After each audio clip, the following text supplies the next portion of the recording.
Today we are doing channel reviews. So how this works, if you are watching this on the replay, is we go live and then we are randomly pulling people from the chat and we're giving feedback on their YouTube channels. Now, today we're going to do something a little bit fun as a part of the channel reviews as well. So in addition to doing regular channel reviews, we're also going to do best practices checks, but we're going to do that in a more gamified format so that we can get through, a lot of people that want their channels pulled up, want feedback on their channel, and want stuff to work on to improve everything it is that they're doing with their channels. So this is all done for free. And the whole goal of this is that hopefully by the time the stream is complete, that you are going to learn something about YouTube. So you can say, hey, I need to work on this on my channel. I need to work on this on my channel. And look, even if your channel doesn't get picked, for those of you that are here live right now, even if your channel doesn't get picked, please just be mindful of the things that I'm saying to some of the channels that we're looking at and ask yourself, hey, does this apply to me and my channel? And the things that he's talking about being set up or the concepts that he's sharing, do these things also apply to me and what it is that I'm doing? So we're going to get into it and we're going to, give it a shot. So this is going to be really easy for those of you that are here early because I just kind of scheduled this on the fly here. But basically how this works, if you've never been in one of my channel review streams before, is I am going to put a word. Hey, David, what's going on, man? I'm going to put a word here into this chat. And when I put this word in here, all you have to do is put the same word into the chat. And that is how you are telling me that, hey, I want you to check out my channel. All right. And then what's going to happen from there is once you put your name in here, not once you put your name in here, but once you put that word in the chat, then I'm going to hit this start collecting comments button. And then once I hit this collecting comments button, then it's going to randomly select somebody that put their name in the chat. And I do it this way because it's fair this way and it's random so that, it gives everybody a chance. And and then we're going to see how it goes from there. But if you are just joining us, because I just saw the spike in viewers come in, we are going to be doing channel reviews. So we're going to be pulling up channels. We're going to be giving some tips on things they can do to improve. And as a part of that, I've also worked in some gamification to some of this as well for little, short bursts of time.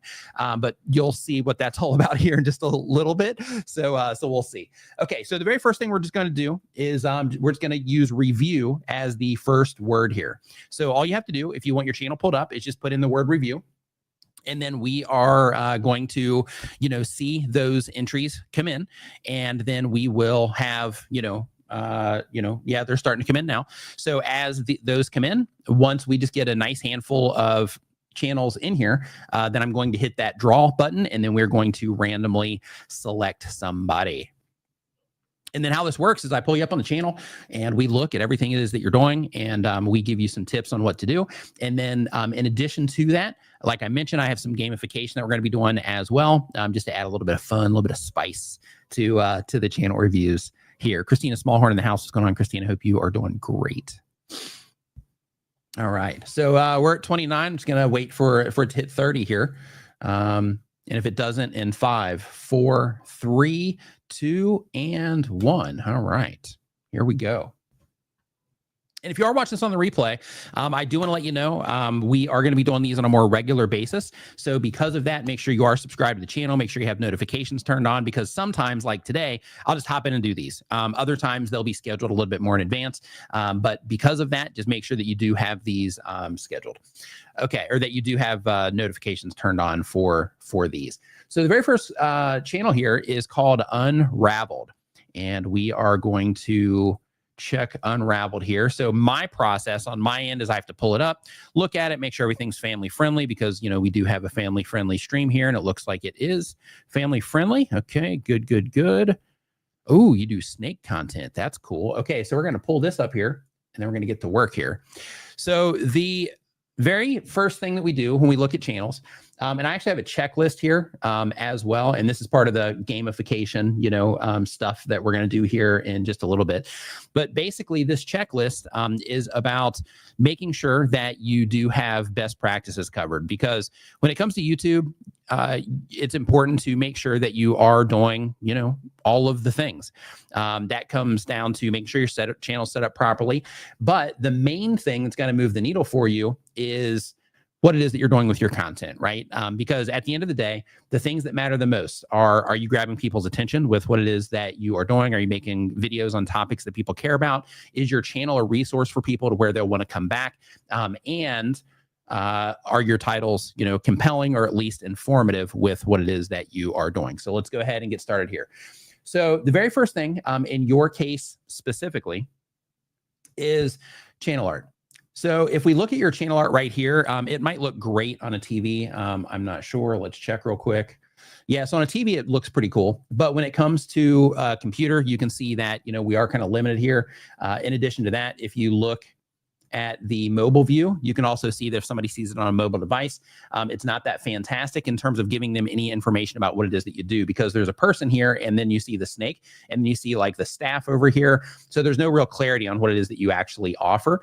And then if we look right down here, which is where you usually grab the value proposition for a channel, right down here in this area. In this area, there's also no clarity on what it is that you're offering here on your YouTube channel. So the very first thing that I would do in your case specifically is I would just add some text up here. Maybe even just put a focus on the snake if that's what you're doing, mostly, which it looks like that is what you're doing, which we're going to look at that here in a second. But basically, when it comes to your channel, you just want to add that clarity up here. Now, it's not going to be something that's going to move the needle for you. Once you add that there, your channel's not going to suddenly blow up or anything like that. But the whole idea is just to make it to where if I watch this video here and then I come to your channel and I'm like, oh, what else do they have to offer? As soon as I land on your channel, I have a message up here telling me exactly what it is that you do. And if you don't have it up here, then if I come down here and I look at your About Me page, this little quick blurb, if I click into it more, I'm sure you have more information, but this little quick blurb right here, I at least want to see some information here about the type of content or the type of value that you offer on your YouTube channel. So because of that, I would definitely get all of that sorted quickly. Now, if the entire channel, and it looks at a glance here that it is, if the entire channel has something to do with snakes, then in that case, I would also do the same here. It's better to be clear when it comes to things like this than it is to, try to, be clever in terms of, the artwork and things like that. The artwork looks cool in terms of, what I see when I pop up the full TV version. However, I don't think it's really helping you in terms of helping people immediately recognize as soon as they land on the page that you have an entire channel dedicated to snake related content. So I would definitely get that underway. Abram, thank you for the super chat. Super chat. I appreciate it. So next up, I'm just going to do a quick look at your channel page and see what you have going on here. So we got some content here for you, videos, and then some playlists. Okay. So the next thing I want to bring to your attention, and this is a super chat. Unraveled, my pleasure. The next thing, and this is just kind of a nuanced thing. This is another thing that is more about helping people quickly find the content on your channel that they care about. And that is, if I watch a video and I click on that video and I come to your channel page, there's a really good chance if I'm watching long form content, I'm going to want to see more long-term content. So because of that, let me see how many videos that you have here. Okay, you don't have lots of content yet, but as you start building out your library, start categorizing that content and putting it right here on your channel page. So as somebody scrolls down your channel page, they can easily find more of the content from you that they care about. And then when it comes to the shorts, I would put that at the very bottom. And the reason for that is because you don't want to sacrifice somebody going into the long form content where you'll get better ad revenue and you'll also get more watch time than you don't want to distract them going into there because something that you're doing in a short grabs their attention, right? So that's the whole idea. So that's why you want to kind of bury the shorts a little bit down on the channel page, or just not have them there at all. So especially if you're trying to get monetized, which you are, because every viewer that goes into that long form video is helping you get your monetization, right? Because you're trying to get that 4,000 hours of watch time unless you're taking the approach where you're trying to do it in shorts. So because of that, I would just take these off for now for the people that explore and want more. And again, those things aren't going to be like huge game changers for the channel, but these are going to be things that that are just little details that you can put together to make it to where the people that do enjoy your content enough to explore your channel and want more, so they can easily find what it is that that they're looking for. Now we're going to go to the videos tab and just kind of see what it is that you have here. Let's see if you've had any videos pop off yet. Okay, nothing over 1,000 views yet. No worries. This is normal. So just so you know, most videos on YouTube don't crack 1,000 views. It's a staggering number. I think it's like 60% or 80%, something like that. But it's a pretty high number that don't crack 1,000 views like at all ever. So, you know, you're already doing okay, you know, as a new content creator, hitting videos that are already hitting 845 views because somewhere, I think it's around 44% don't even hit 100 views. So you're already doing better there. Okay. So I just want to give you that encouragement. Okay. Now let's talk about the things that, that actually matter most here. So if we look at your thumbnails, right? So here you have enclosure upgrade, and then you have a photo of you, and then you have, you know, the actual enclosure itself. What I would do is I would recommend that you rework all of this to put a lot more emphasis on the enclosure itself, maybe even put a snake in here somewhere. And the reason that I recommend that you put a snake in here somewhere is because if this enclosure is for snakes, a person that's looking around YouTube, right? Let's do it this way. Like if we go and we open up YouTube's homepage, if the person that you're trying to reach is just sitting here scrolling through YouTube, looking for something to watch on their phone or on a computer or on a TV, what's going to happen is they're going to be scrolling, right? And they're going to be like, oh, Sierra, it doesn't look interesting. It doesn't look interesting. But what is going to happen is if you have a snake in the thumbnail, then people that are into snakes are going to be like, oh, for people that aren't, they're going to be like, ooh, don't want to click on that. But for the people that are, those people are going to be like, oh, this has something to do with snakes and I'm into snakes, right? So it just helps them just quickly and easily identify that the content has something to do with something that they care about. So in this case specifically, you have the enclosure here, but I would also, you know, get something in there with snakes too. It's okay to put yourself in there, but I would also make sure that you do put some snake imagery there so that it stands out, which brings me to this one. And that concept should ripple through all of your thumbnails where you're talking about snakes, if this whole thing is about, you know, snakes.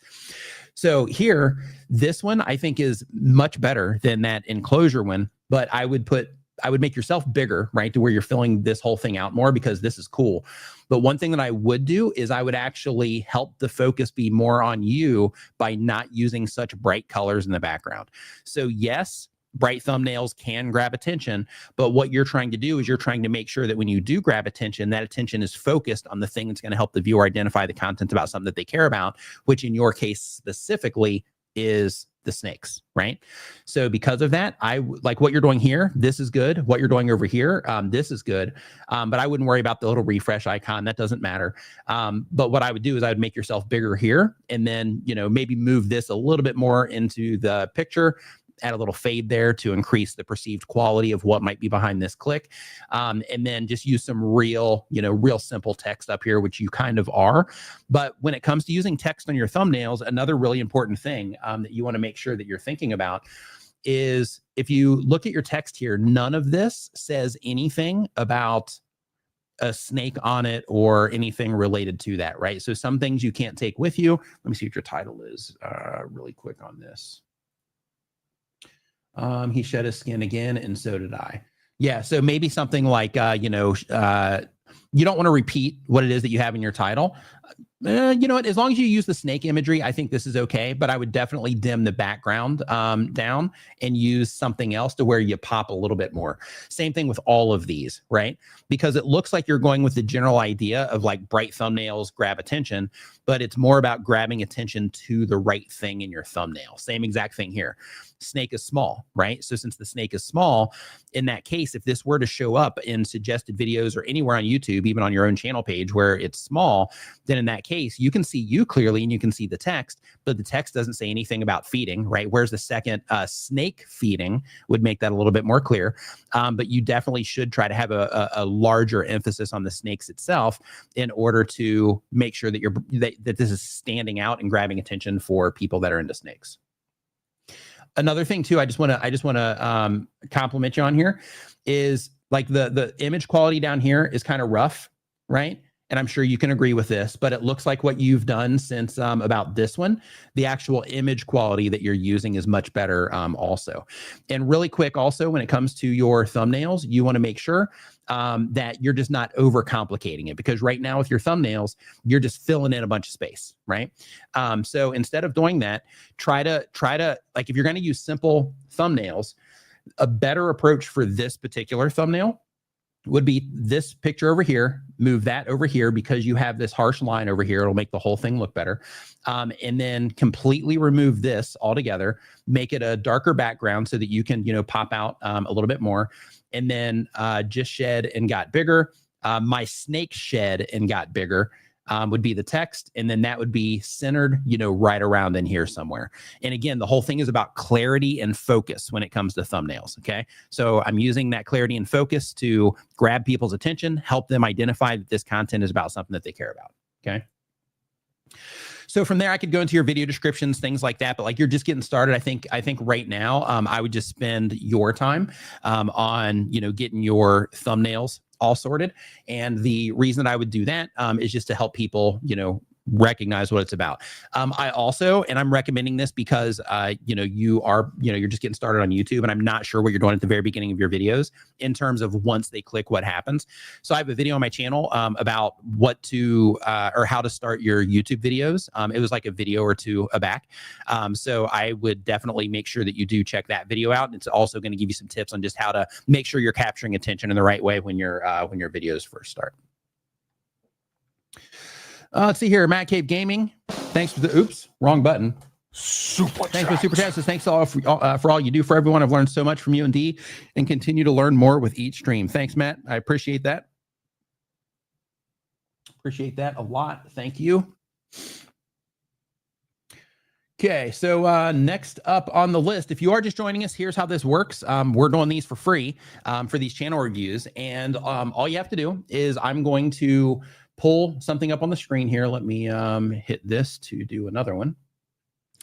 All you have to do is I'm going to put something up on the screen, and it's going to have a word, and it's going to be big and blue. And all you have to do is put that word on into the chat, and then it's going to start collecting everybody's usernames that put that word in the chat, and then it's going to randomly pick somebody. That's how we keep it all nice and nice and fair here. So new creator is the word. And the reason I'm doing new creators because I just on Friday, I put out a app for iPhones. So if you are a content creator, which you obviously are because you're hanging out here, for the app that's called New Creator, it is an iPhone app, and it has a content calendar in there for you, has a place to come up with endless video ideas, a place to store and sort all of your content ideas, all kinds of really cool stuff. So while you guys are putting in New Creator, just to kind of show you here really quick, we have, I think it's this one. There we go. And this is just like a few things. I'm still working on this page. But basically, this area right here keeps you up to date with YouTube news. This area right here shows you what's going on with your calendar or with your content you're going to be publishing. This over here, it has home screen widgets so that you can actually keep your content, on your home screen so you know what's coming next, what you need to work on. The partner program status. So if you're trying to get into the YouTube partner program, it's going to help you stay up to date on that. Content counter to help you plan your content. You can do month view, week view, day view, and a list view, whatever your preference. I already mentioned the monetization tracker. You can come up with endless video ideas. And the thing with this is it sorts them by ways that people look for content. So by who, what, when, where, why, how, all of that stuff. And in addition to that, there's even like tutorials and best and, all those different ways so you can look for that. You can keep all of your video ideas and you can sort them by content type.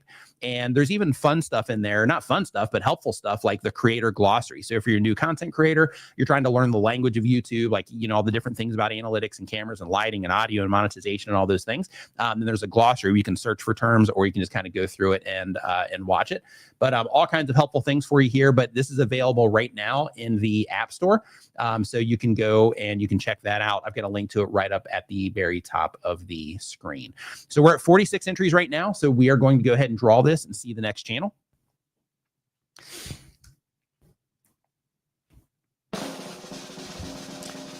Here we go. Here we go. Muscle in the Mountains. Love the double M's in that one. Love it. Love the double M's. Okay, let me mute my phone here.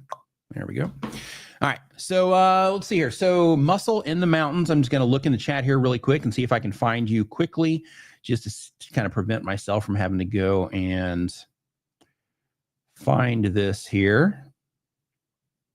Muscle in the Mountains, Muscle in the Mountains. Just say me Muscle in the Mountains in the chat to kind of bump it up so I can find you here.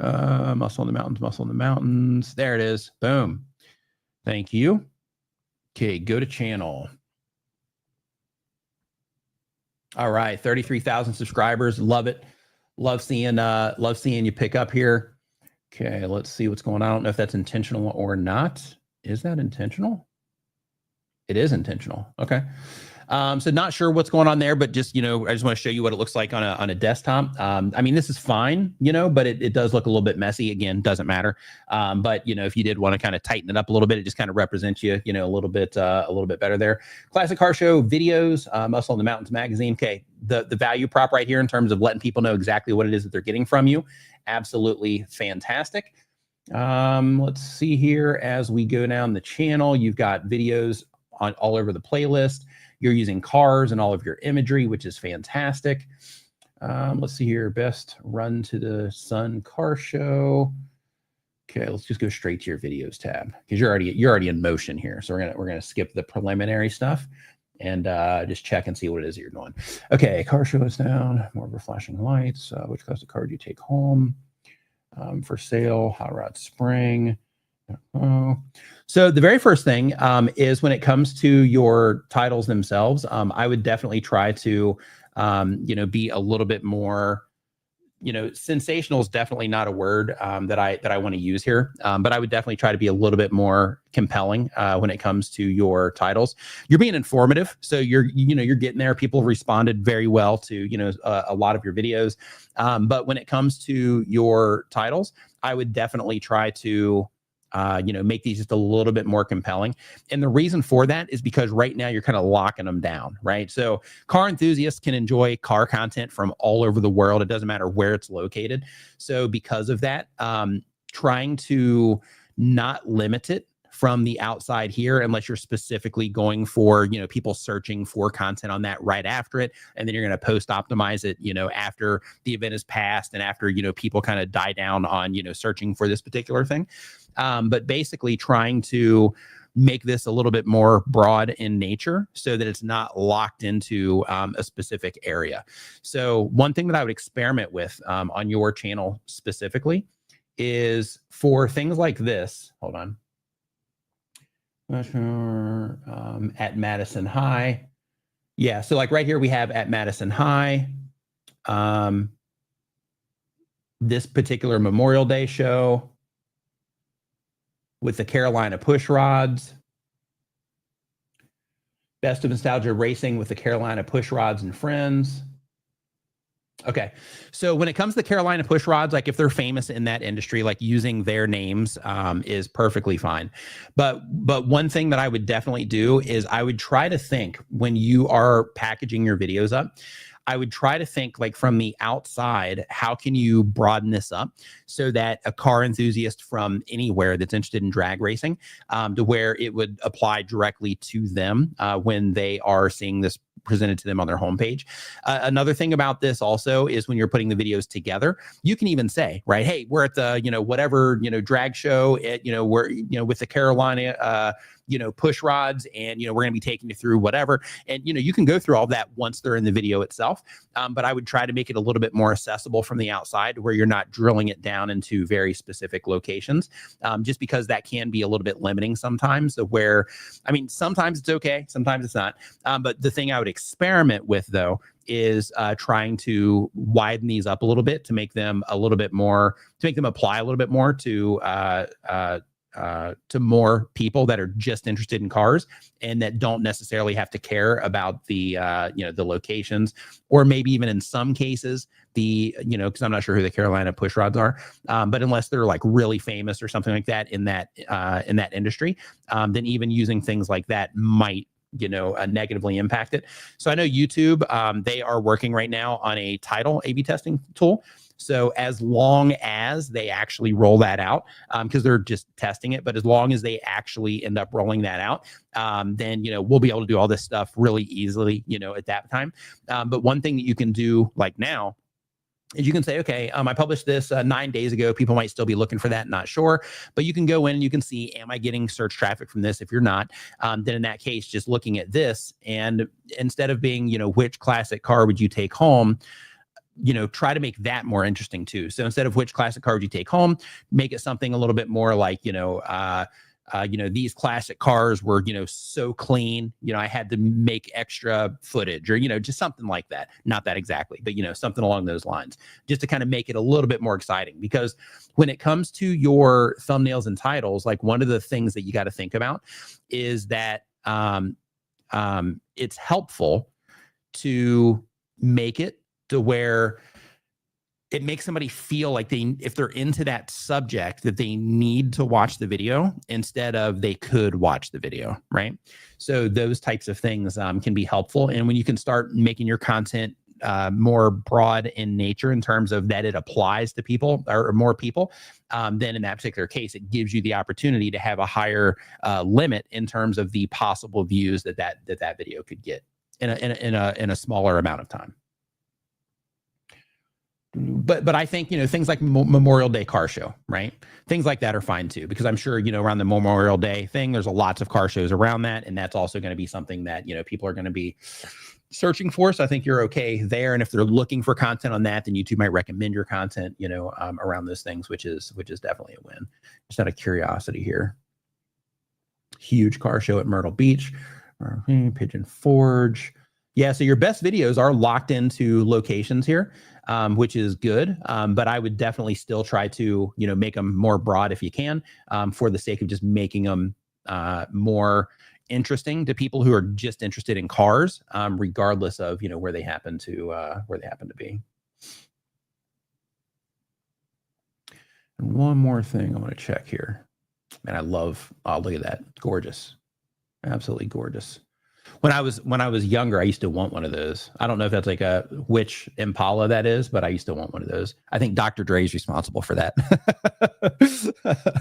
for those that remember, like when the Chronic first came out, and and all that stuff, and they had the cars bouncing all over the place. Or even if we go farther back, we have like Eazy-E and all that. Yeah, like that car. Loved it. Yeah, it was great. Yeah, that was like my dream car at one point in my life. Let's see here. So Rev-Up Clash Car Show, any workers.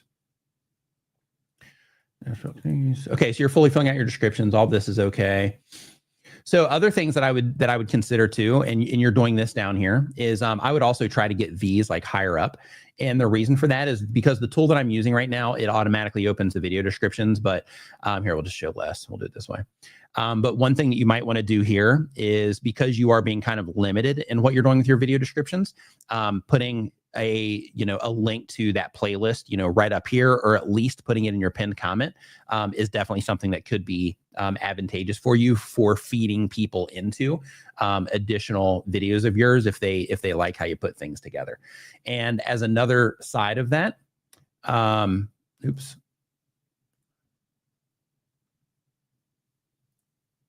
Yeah, same thing here, right? For all these different created playlists. Just thinking to yourself, like, okay, which one of these would still be relevant now? And let's take, a stack of these and put them down into the video description, so that, people can have like a choice of what to watch if they happen to go down and explore the video description.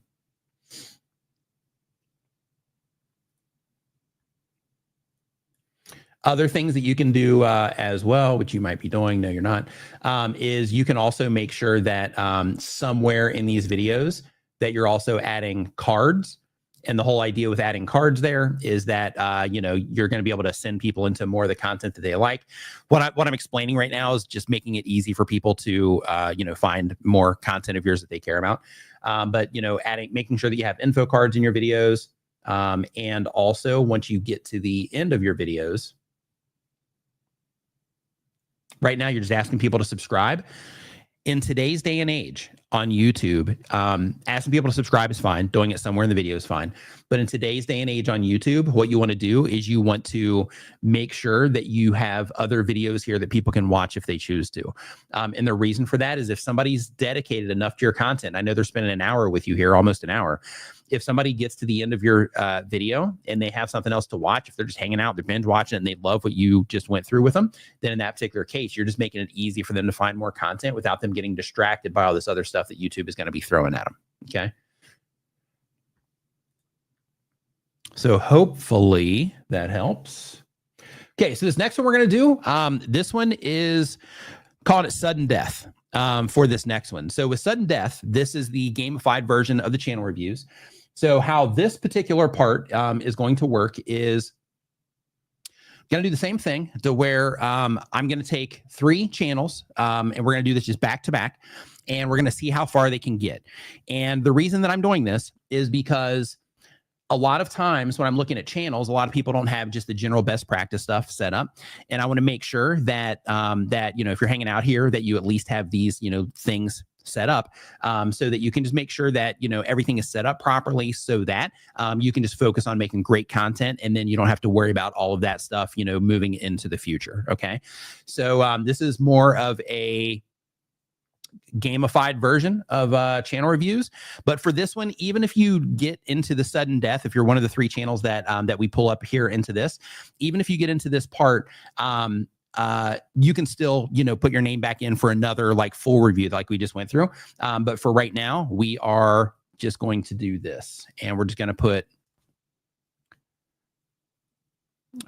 play a game is going to be the words, and it doesn't matter if it's capital letters or not. So I have to just put that into the chat, and then we are going to rock and roll on that side of things. And just a reminder, if you are just joining the stream, we are looking at YouTube channels. All you have to do is put this into the chat. Sorry, that into the chat. That thing right there, put that word into the chat.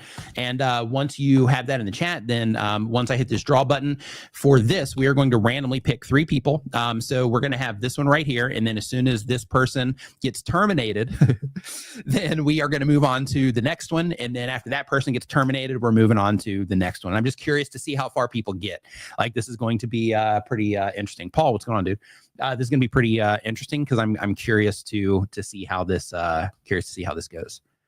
This is kind of a test run for this weekend as well, but I'm going to be doing this on a regular basis because it's just fun.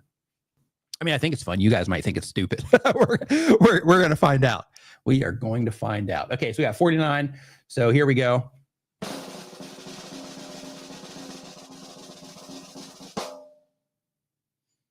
All right, and we've got Venterium Explorium. So Venterium Explorium, if you could just go ahead and put your, just say something in the chat real quick so that I can go ahead and do this. Yeah, the shorts channels will get the same scrutiny.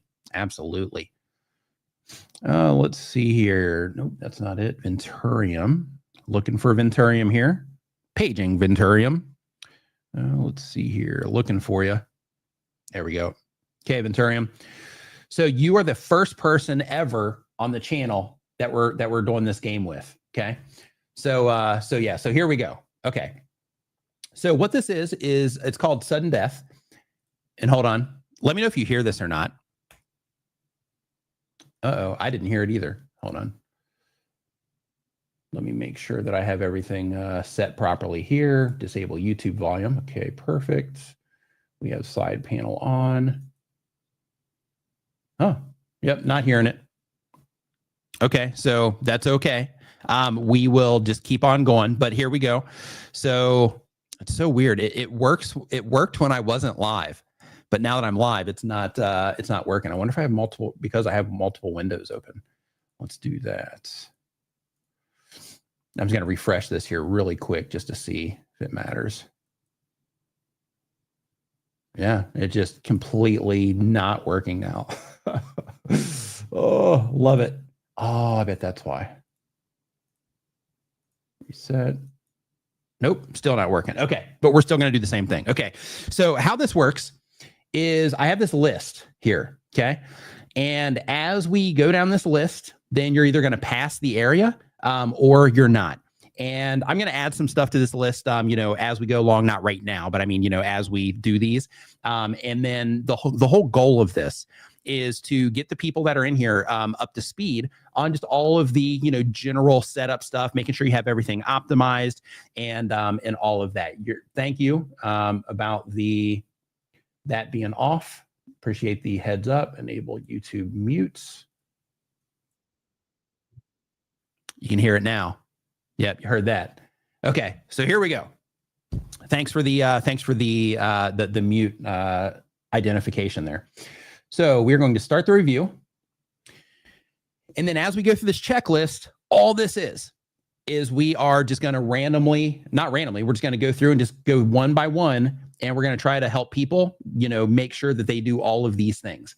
So the very first one is, are they using custom channel art? Yes, they are. Okay, so 1 point.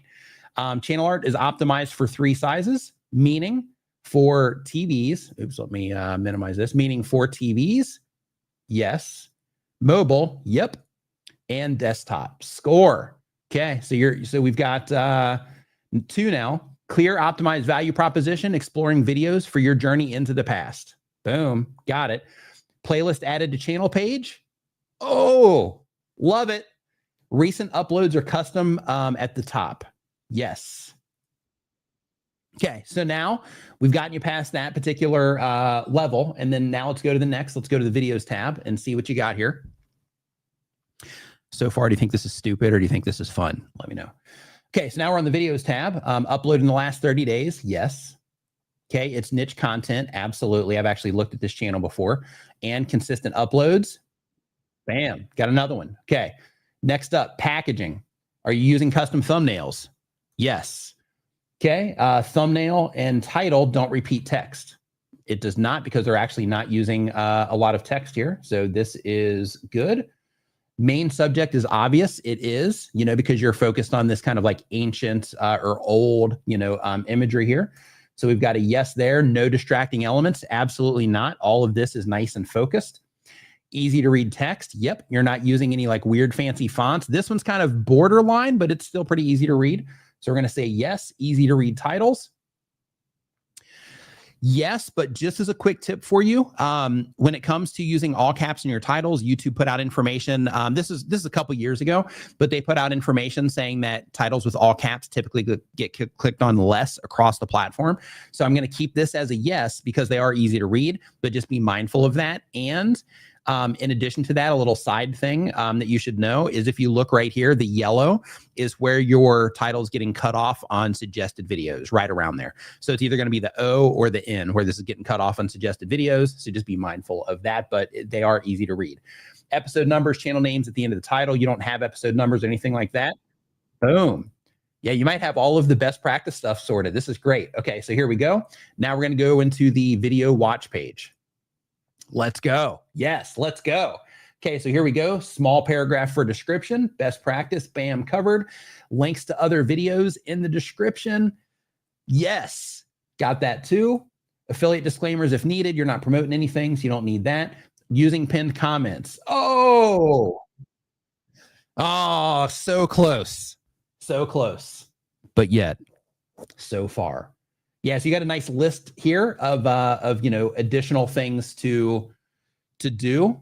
And let's see here. What was the channel name here? Venterium. And this is Explorium. Okay. All right.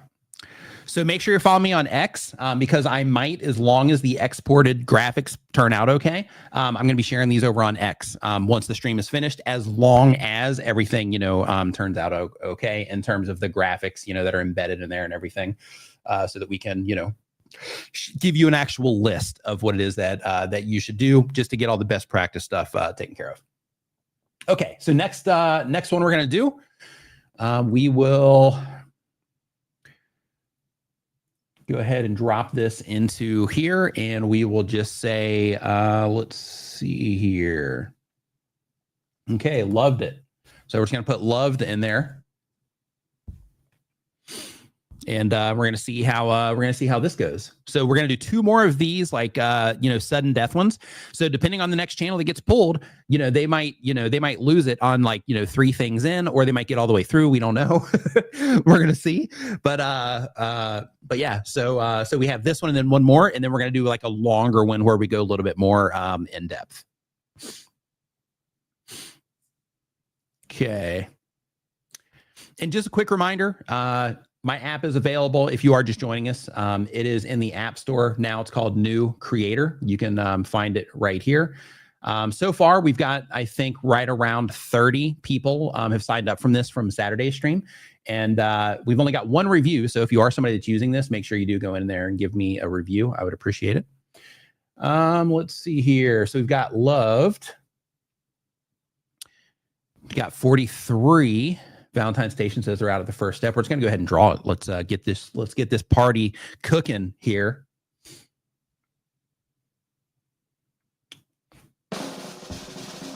Quita loves sports. All right, Quita. Just say me. Oh, I see it up here. I already see you up here. Let's see how far you get.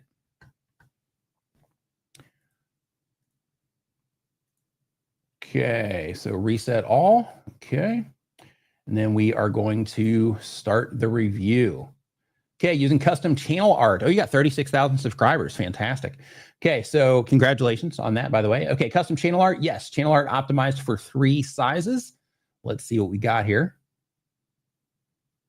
Yep, covered. Love the extra stuff that you've added for TVs too. Good touch. Yep. That's pretty close. I'm going to let you pass on that one just because it's that's super close, right? And then here, absolutely. Okay, so you are clear there. Next, clear optimized value proposition. I love sports. Join me as I journey to celebrate the wonderful world of women's basketball. Pretty clear. Playlist added to channel. Yep. Recent uploads or custom recent uploads at the top. Okay, so here you have, well, for you though, it is past live stream, so that's going to qualify, and you did it 1 hour ago, so that's pretty recent. So you qualify for this one, like you're okay here. But one thing that I would definitely do is if you are trying to drive people on those live streams, that's great. This For You section is pretty good because it's basically YouTube's recommendation system on your homepage. So it's good to kind of highlight that too. But I would put your most recent videos up above this as well. And the reason for that is I understand you're trying to get people to go and check out that other channel as well.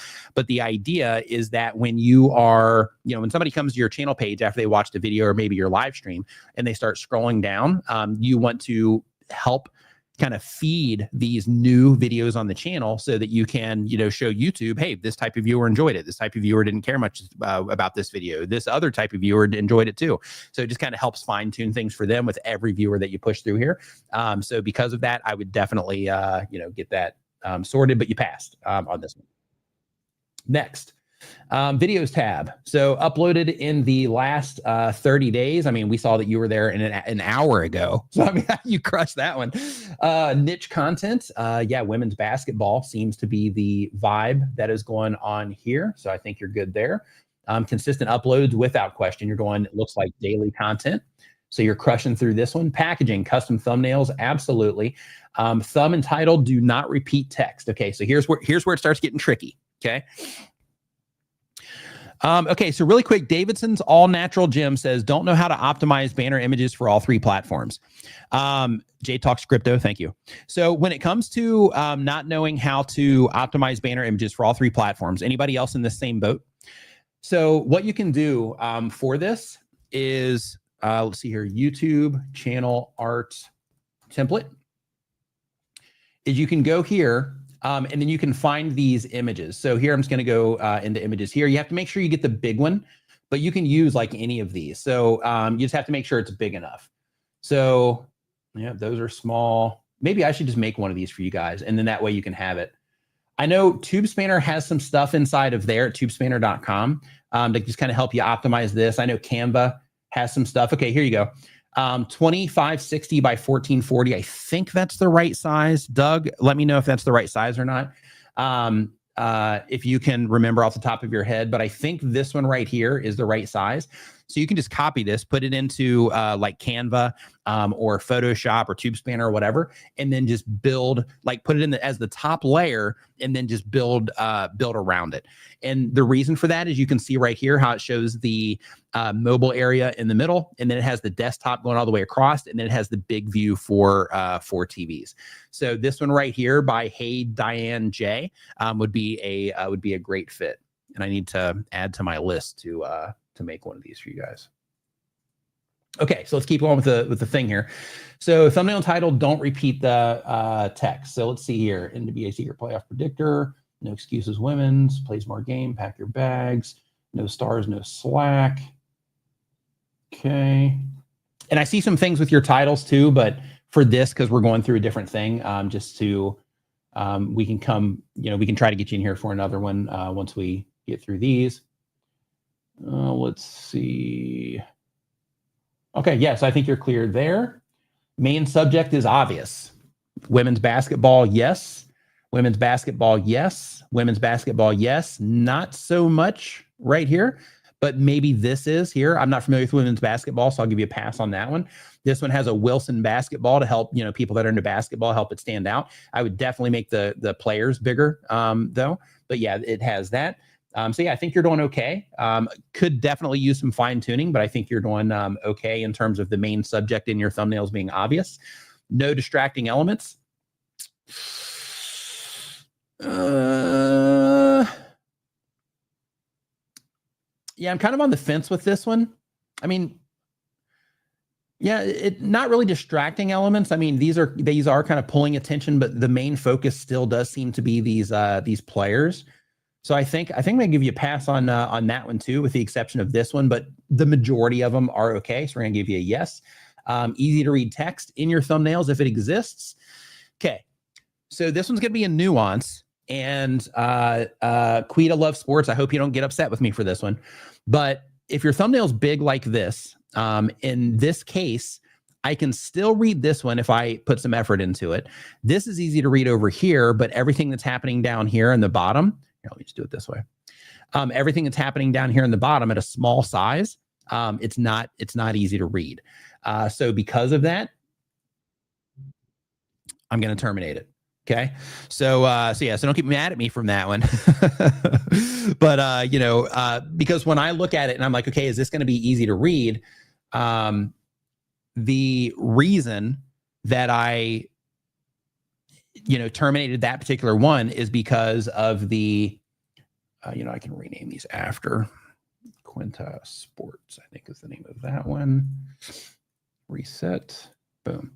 But basically the reason that I got you for that one, and really this one applies to, is at a small size for, like suggested videos. Like for example, if I click on this right here and I come down to suggested videos, the text that's on your thumbnails would be really difficult to see at these smaller sizes. But like if you look here, low tech, easy ideas, still no views there, channel reviews, this fill in the blank, works, upbeat, lo-fi vibe, these are all really easy. We're deleting affiliate and it has like the Twitch logo, and you can see like how big and easy to read the text is, even at these small sizes. Spanish guitar music, just start, right? Trap soul. So you can see here, with the exception of this one that is kind of challenging, how easy the text is to read on this. It's advantageous if you want suggested video traffic to make sure that your thumbnails are that way. So what we're gonna do is we're gonna do another one here. So if you are just joining the stream, what we are doing is right now we're in sudden death mode. And this is the last one for that. Then we're going to do another channel, maybe two, and then we're coming back into sudden death mode. But basically with this, the sudden death mode goes through general best practices.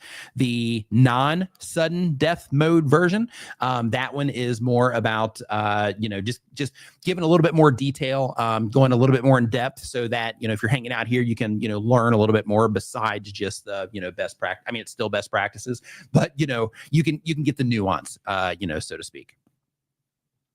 So Alina says, do we have that checklist available? So what I'm doing, and I'm not sure how they are coming out yet. You know what? I might be able to look right now because I'm not exactly sure even where these are being stored. Yeah. So what I'm going to be doing, and I'm not sure if I can, oh no, they came out a little bit weird down there at the bottom. That's interesting. On this computer. Oh, it's a monitor size. Got it. But it's okay because the important thing is still there, but or I can just kind of recreate it. But basically, what I'm doing is I'm making checklists for these. So basically, all the channels that we pull up at the top of it, I'll just show you real quick, just so you can kind of see what's going on here. Let's see here. So we're going to stop that screen. We'll go back to it here in just a second. And let me go here. So like this right here, right, for the Quinta Sport one, the bottom of it is a little bit messed up. It shouldn't look like that. It should have the game over. And then that little thing down there for the app should be like further down. But basically it's a full checklist to where anybody can just download one of these and be like, okay, I need to do this, need to do this, need to do this, need to do this. But because you mentioned it, I should probably make just a general one that I post somewhere that you can just go and you know, download so that you can make sure that you are, you know, kind of just getting these things taken care of without needing to you know, wait for, you know, a stream or download something with, you know, somebody else's, you know, channel art on it. So let's see here. So next up, we've got, let's see here. What's the word here? We've got, we're just going to do checklist, right? Keeping this simple. Okay. So here we go for checklist. And if you are just, and with 2 T's, you got to get it. I misspelled it. So that's how it's reading it in the system. So you gotta get the 2 T's on there. But basically what you got to do here, if you are just joining the stream, just put this word in the chat and then you get to go through sudden death. And basically what that is we just go through best practices real quick on your channel, making sure you have everything set up properly so that, you know, we can make sure that your thumbnails are clear, you have clear focus imagery, you're making niche content. We can make sure that your text is visible at small sizes, you know, all the things that you need to do as a content creator so that when you publish videos, you can focus on the things that are the most important, which is making great content, writing amazing titles that help, you know, get people to click, coming up with great video ideas, and of course, you know, packaging them up based on, you know, some of the best practices that we're talking about. Okay, so at 49 here, boom, we're at 50. So we'll draw there at 50 and see how we go. Davidson All Natural Jim says, oh, wow, none of us can spell. Yeah, it's just kind of how it is, you know, right now, I guess. Yeah. So Malcolm Planet spelled it right, but unfortunately, the system's just reading the misspelling that I put in there. It's my fault, you know, it's my fault for that one, I think. Yeah, capitalization doesn't matter. Okay, Johnny Route is the next channel here. So Johnny, if you could just, you know, mention, oh, there it is. Boom, drop it in with the celebration message there, the woohoo. So here we go. Okay, so brand new channel, unless you are doing, oh no, you just don't have them on your channel page. Yeah, you're not making it too far, buddy. Okay, so here we go. We've got one, I just want to say that your stuff looks cool. Like it has kind of a vibe to it. Like I feel like it's artsy in some way with what it is that you're doing just because of how things, you know, currently look. But we're going to give you a few things here. So the very first one, you are using custom channel art. Now let's check and see if your channel art is optimized for 3 sizes, and it is. Looks like there, looks like there. So you are clear there as well. Next, clear optimized value proposition. I can't read the language, so I'm going to give you a pass on this one. Oh, I should build a translator into this. Ooh, that would be helpful. Next is playlists added to the channel page. Oh, wait a minute. They are. Okay. Yeah, I saw this and these didn't load immediately, so I thought these weren't here. So maybe you will make it far. Okay, recent uploads or custom recent at the top. So you have upcoming live streams, that's fine. Then you have popular videos, you have past live streams, and then you have, you know, more streams as we go down here, and then your videos down here. So this one, I like that you have your upcoming live stream here. You would still pass for this one, but having your popular videos first can work against you. And the reason for that is because, oh my goodness. Yeah, thanks. I just saw the message that I haven't shared the screen. So for whatever reason, when I did this, I picked the wrong way to share it. So here we go. Johnny's probably like, come on, man, come on. All right, here we go. Okay, so cleared on the channel art, and this is what I meant by having like an interesting looking vibe, at least from what I see when the page first loads here. Just to, you know, kind of recap with everybody, so they were optimized when it came to the channel art. You can see there, and there. So desktop, mobile, and TVs.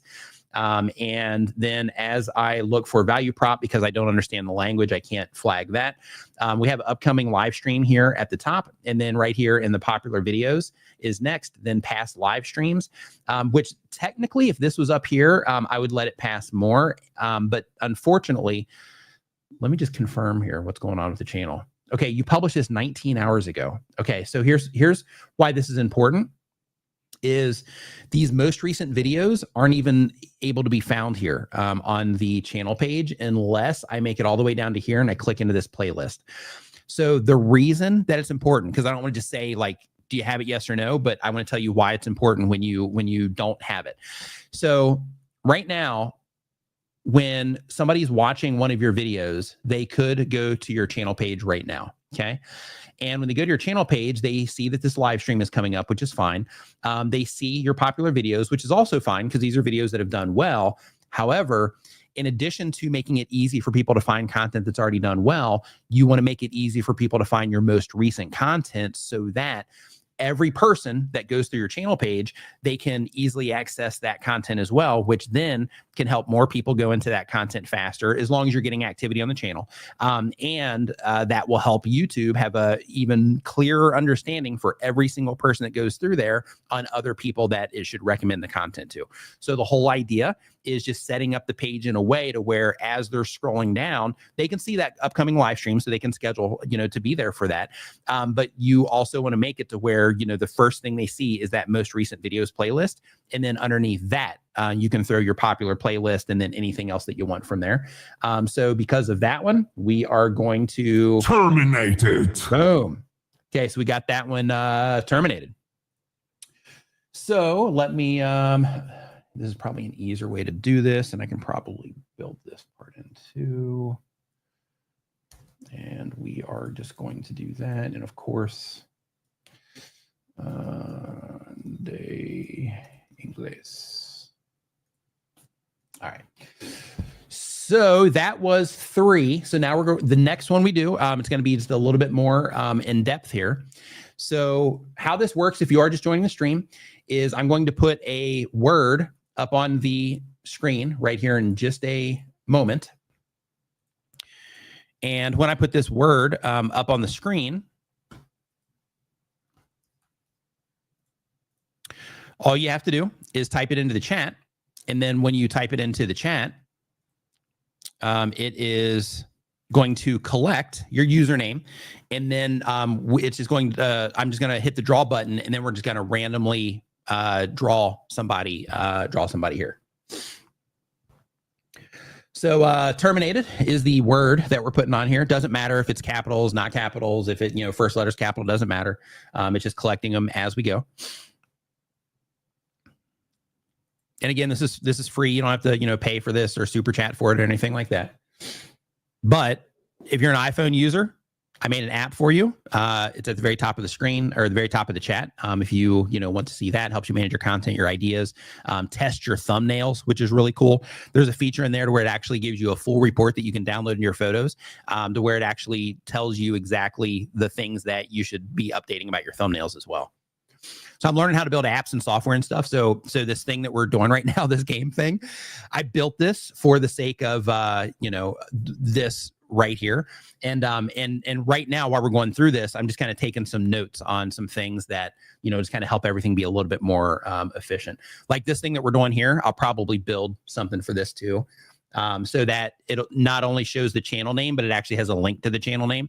So then that way I can just click right there and that'll be more efficient as well. So here we go.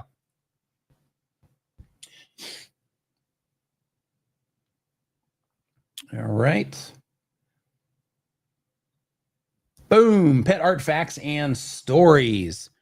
Okay, so let's see if we can find that one. Just say me in the chat if you could. Pet life or pet art, facts, and stories. Because I'm looking for you here as well on my end, but it just makes it a little bit easier for me.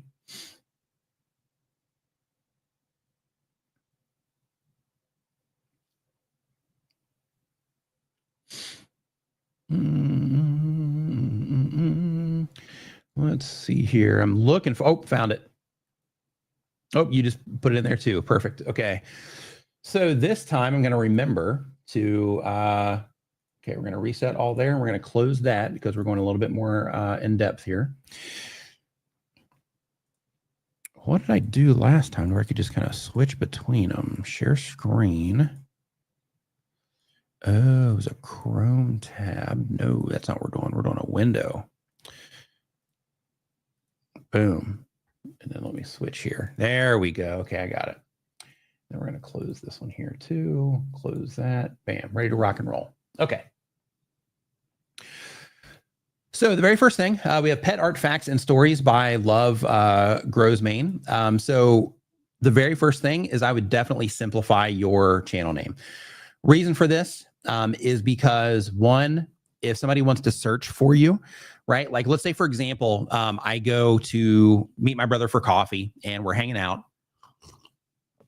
And I'm like, man, I ran across this great channel where they do, all this pet stuff. And he's like, what's it called? And I'm like, it's Pet Art Facts and Stories by, right? So it just makes it hard to do all of that, right? So because of that, I would definitely make sure that you are just making your channel name just a little bit more easy to remember. And the whole idea with that is just makes it easier for people to, talk about it, makes it easy for people to recommend it. And if people come here and they're looking for you, it's going to make it easier for them to find you as well. To be honest, though, this does look kind of cool in terms of, the long channel name and how nicely it kind of fills out this area up here. I mean, it does look good, but in terms of, working against you, definitely. Other things is when it comes to your channel name, it's helpful to make sure that you are doing something with your channel handle, because sometimes people will go up here and just type in youtube.com and then at your actual handle. So these types of things, just kind of confuse people a little bit.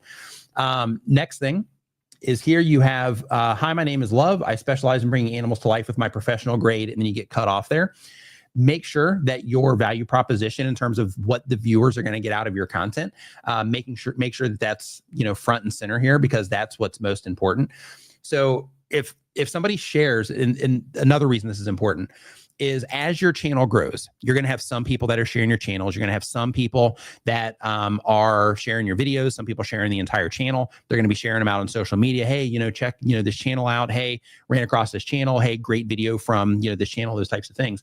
But when you do that on Facebook, Twitter, LinkedIn, anywhere that it gets shared, this first part of your description, when people share your channel, is the part that gets shown. I think Facebook, is somewhere around I think it's like 70 something characters. And I think Twitter is somewhere around like 140 something or 150 something. I got to freshen up on that. But the idea there is just to make it to where if I were to share this and somebody saw this in my Twitter feed, then in that case, it makes it easy for them. As soon as they start reading what the channel's about, they instantly know what it is. So then in that case, if they love pets, all that stuff, then that part is front loaded here. And then they can instantly see that and know that your channel has something to do with something that they care about. And they can either click through or just continue reading. So you definitely want to make sure that you are, making your value proposition clear there. And you also want to make sure that you are adding it to your channel page as well, because up here, it's kind of the same, where you want to make sure that you're informing people. So like if they watch this video and it was like the best video they ever watched and they love what it is that you're doing and they come here, it just helps them understand that you have more content like that. Next, so you have this video here from 3 years ago. I would update this with something a little bit more current for non-subscribers. You can do this in your Creator Studio under your customization settings. Here, okay, so you have recent content here. Let me see. Okay. So you do have your most recent video up here at the top, but I would definitely make sure that you do have a playlist up here that is just your most recent videos, right? So YouTube has one just called videos. You can make a custom one if you want to, where you can say, okay, I want this in here. Like if you don't want it showing shorts and long videos and, everything and live streams, then what you can do is you can make a custom playlist of your own that says like recent videos, from this channel. And then you can just add them to that playlist. And then that's at the very top. And then you can control what goes into that area to make sure that when somebody hits your channel page and then they start scrolling down, that they get presented with that new content, so that they know exactly what it is that you're doing now, which can also help them decide if they want to subscribe or not. Uncle Elon says, creating is tough. Thanks for all your coaching. It is, right? And there's a lot of stuff too, right? A lot of moving parts to it. So, that's why we do these types of things. But next thing, you do have everything here on or a bunch of content here on your channel page. But one thing that I do want to address here is that you have pet arts, facts, and stories. So I'm not sure if that's what you're still doing or not. Okay, so here you are uploading a card that you made for a fan. Here you have a wedding gift full of rescue stories. Here, you're doing a portrait. Here it's a sketch, sketch, sketch, sketch. Okay, so it's pet art then. It's all pet art. Okay, so basically what you're doing, well, let's see. Yeah, so here's something that I just want to bring to your attention, okay? Is super chat. Unapologetically Sensei, thanks for the super chat. Says, Nick, love seeing the massive help you've been dishing out since 2019. Started watching and seeing you grow even more. Keep it up. Thank you for the kind words. Appreciate it, Sensei. But like right here, some things you can do, like these types of things are okay to do occasionally if you're just like, hey, I just want to do this for whatever reason.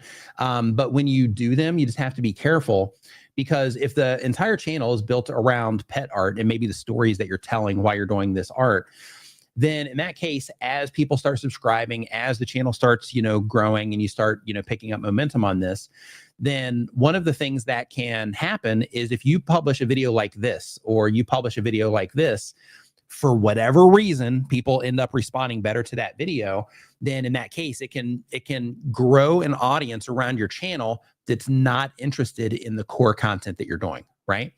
So like, for example, here, because this one is a no, right? In terms of, for the main thing that you seem to be doing, and this one is, and is, and is, and is, and is, and then we just keep, kind of going through that process.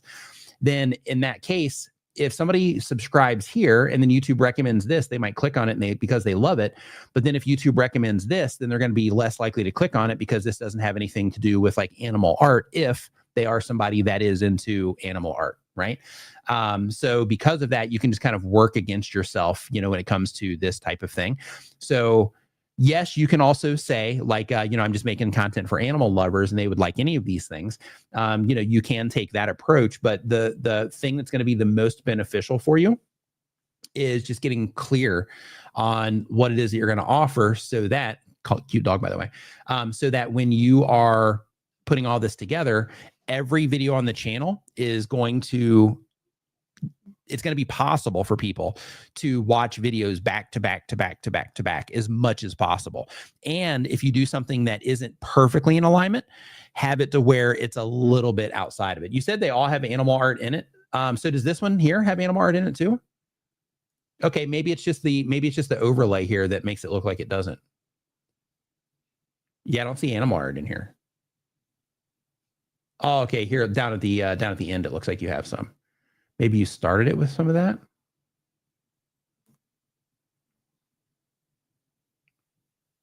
Yeah, it takes a long time to get to the animal art, right? Yeah, so other things, let's talk about titles too. So if that's okay, then we'll give that one a green too, right? In terms of it's relevant to, the people. So that's fine. But I would make sure that it's clear when the video first starts that this has something to do with the animal art, so that when you are, bringing people in on this video, that they experience some of that art right out of the gate.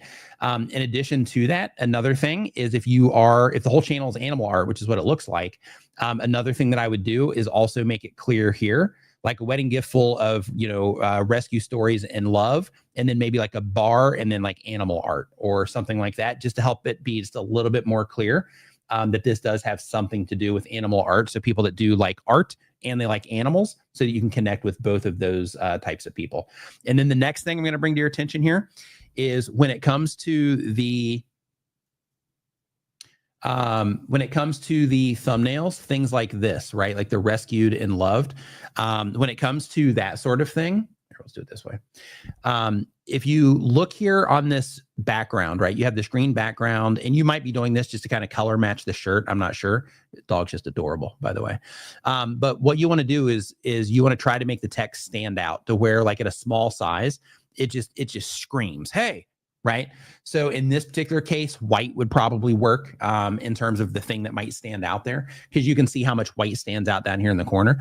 And then in addition to that, if you look down here in the corner, this white does kind of distract, right?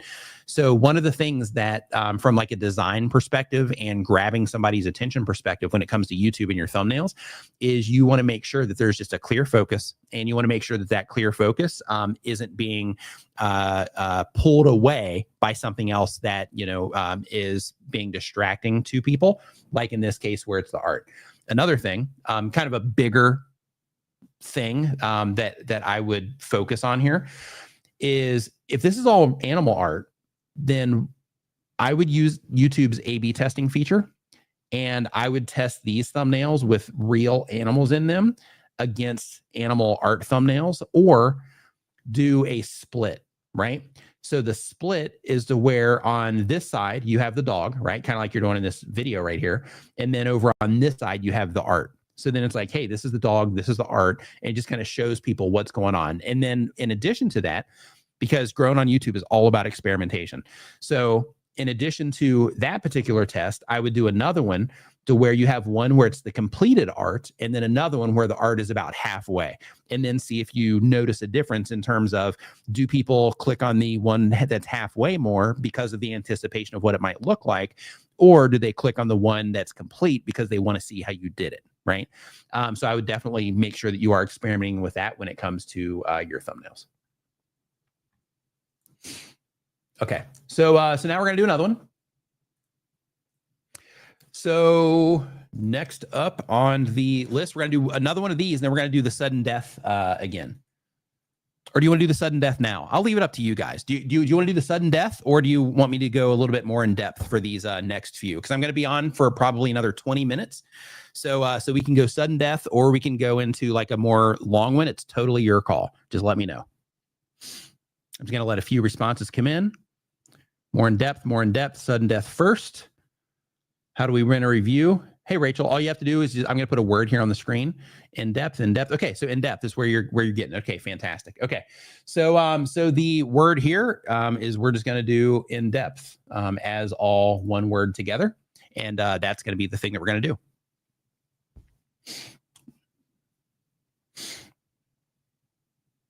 Let's see here. Pajama Critic, thanks for the super chat, says currently working on super chat. New vids after a couple of years hiatus, hoping to restart uploading when I get back from the cruise in July. Love it. Couple years in hiatus. Yeah, you know, it can be challenging getting back on the horse. So, so because of that, I would definitely, so what we're going to do is we're going to do this one here. And then after this one, we're going to do some sudden death ones as well. So we're just kind of we'll go back and forth. But basically, getting back on the horse can be hard. So what I recommend that you do is try to build out a schedule throughout your week to make sure that you can just work everything in. So have like a day where it's like, okay, I'm going to spend this amount of time working on video ideas and maybe the packaging. This day I'm going to spend, X amount of time working on this, and, just kind of go through that process so that you can make sure that you are just kind of scheduling it in to make sure that you get it done. And then just do that every week so that you can just kind of build that habit back in, because it can be tough getting back on the horse. One thing that's been wonderful for me is like when I, am focused on other things. And I'm like, because I've been working on my app that's pinned at the top of the chat right now for, quite some time now. And because of that, I haven't been publishing as much. And because of that, I still have my live streams. It's like a staple here. So for that, that's one of those things that I just have scheduled. I make it a part of my life, and I make sure that I show up for that stream, like, no matter what, unless I'm like sick or traveling. So here we go. We're just going to roll this real quick. So I just recommend that you do that. All right. So we've got Renegade's Garage. Okay. Let's see if I can find my cursor. There it is. Okay, Renegade's Garage. If you could just drop something in the chat here so I can pull your name out here. And I'm looking for it in the chat too to see if I can pull it up here as well.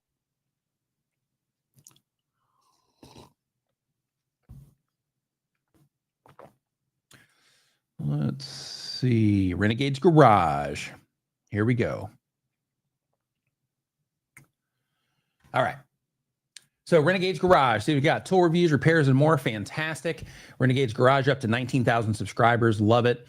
Garage. My name is David, aka Renegade Edition. So really quick, your story in here, that's absolutely fantastic, and that's great having like a backstory like that, so people are kind of know where you're coming from a branding perspective. That's strong too.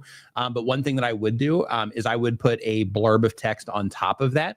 That's just, letting them know what's going on, or maybe just kind of rework this a little bit so that, what, actually you're fine. Tool reviews, repairs, and more. You're fine. You're fine. You don't need to do that because it's clear right here. You don't need to double it up there. But if you are concerned about sharing and people sharing out on social media and what it is that people are going to see, at the, for the text when they share your channel out on social media, then in that case, you want to make that adjustment. But if that isn't a big deal for you, then in that case, this is perfectly fine. So a couple things here, just real quick. Okay, you're all clear there. See what you're doing here.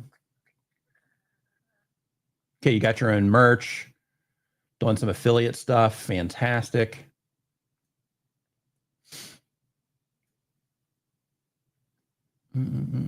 Okay, so really quick, one thing I want to recommend to you is that video that's in your channel trailer spot. So if you look at that, because you got a lot of affiliate links here, you have these links to support you, that kind of stuff.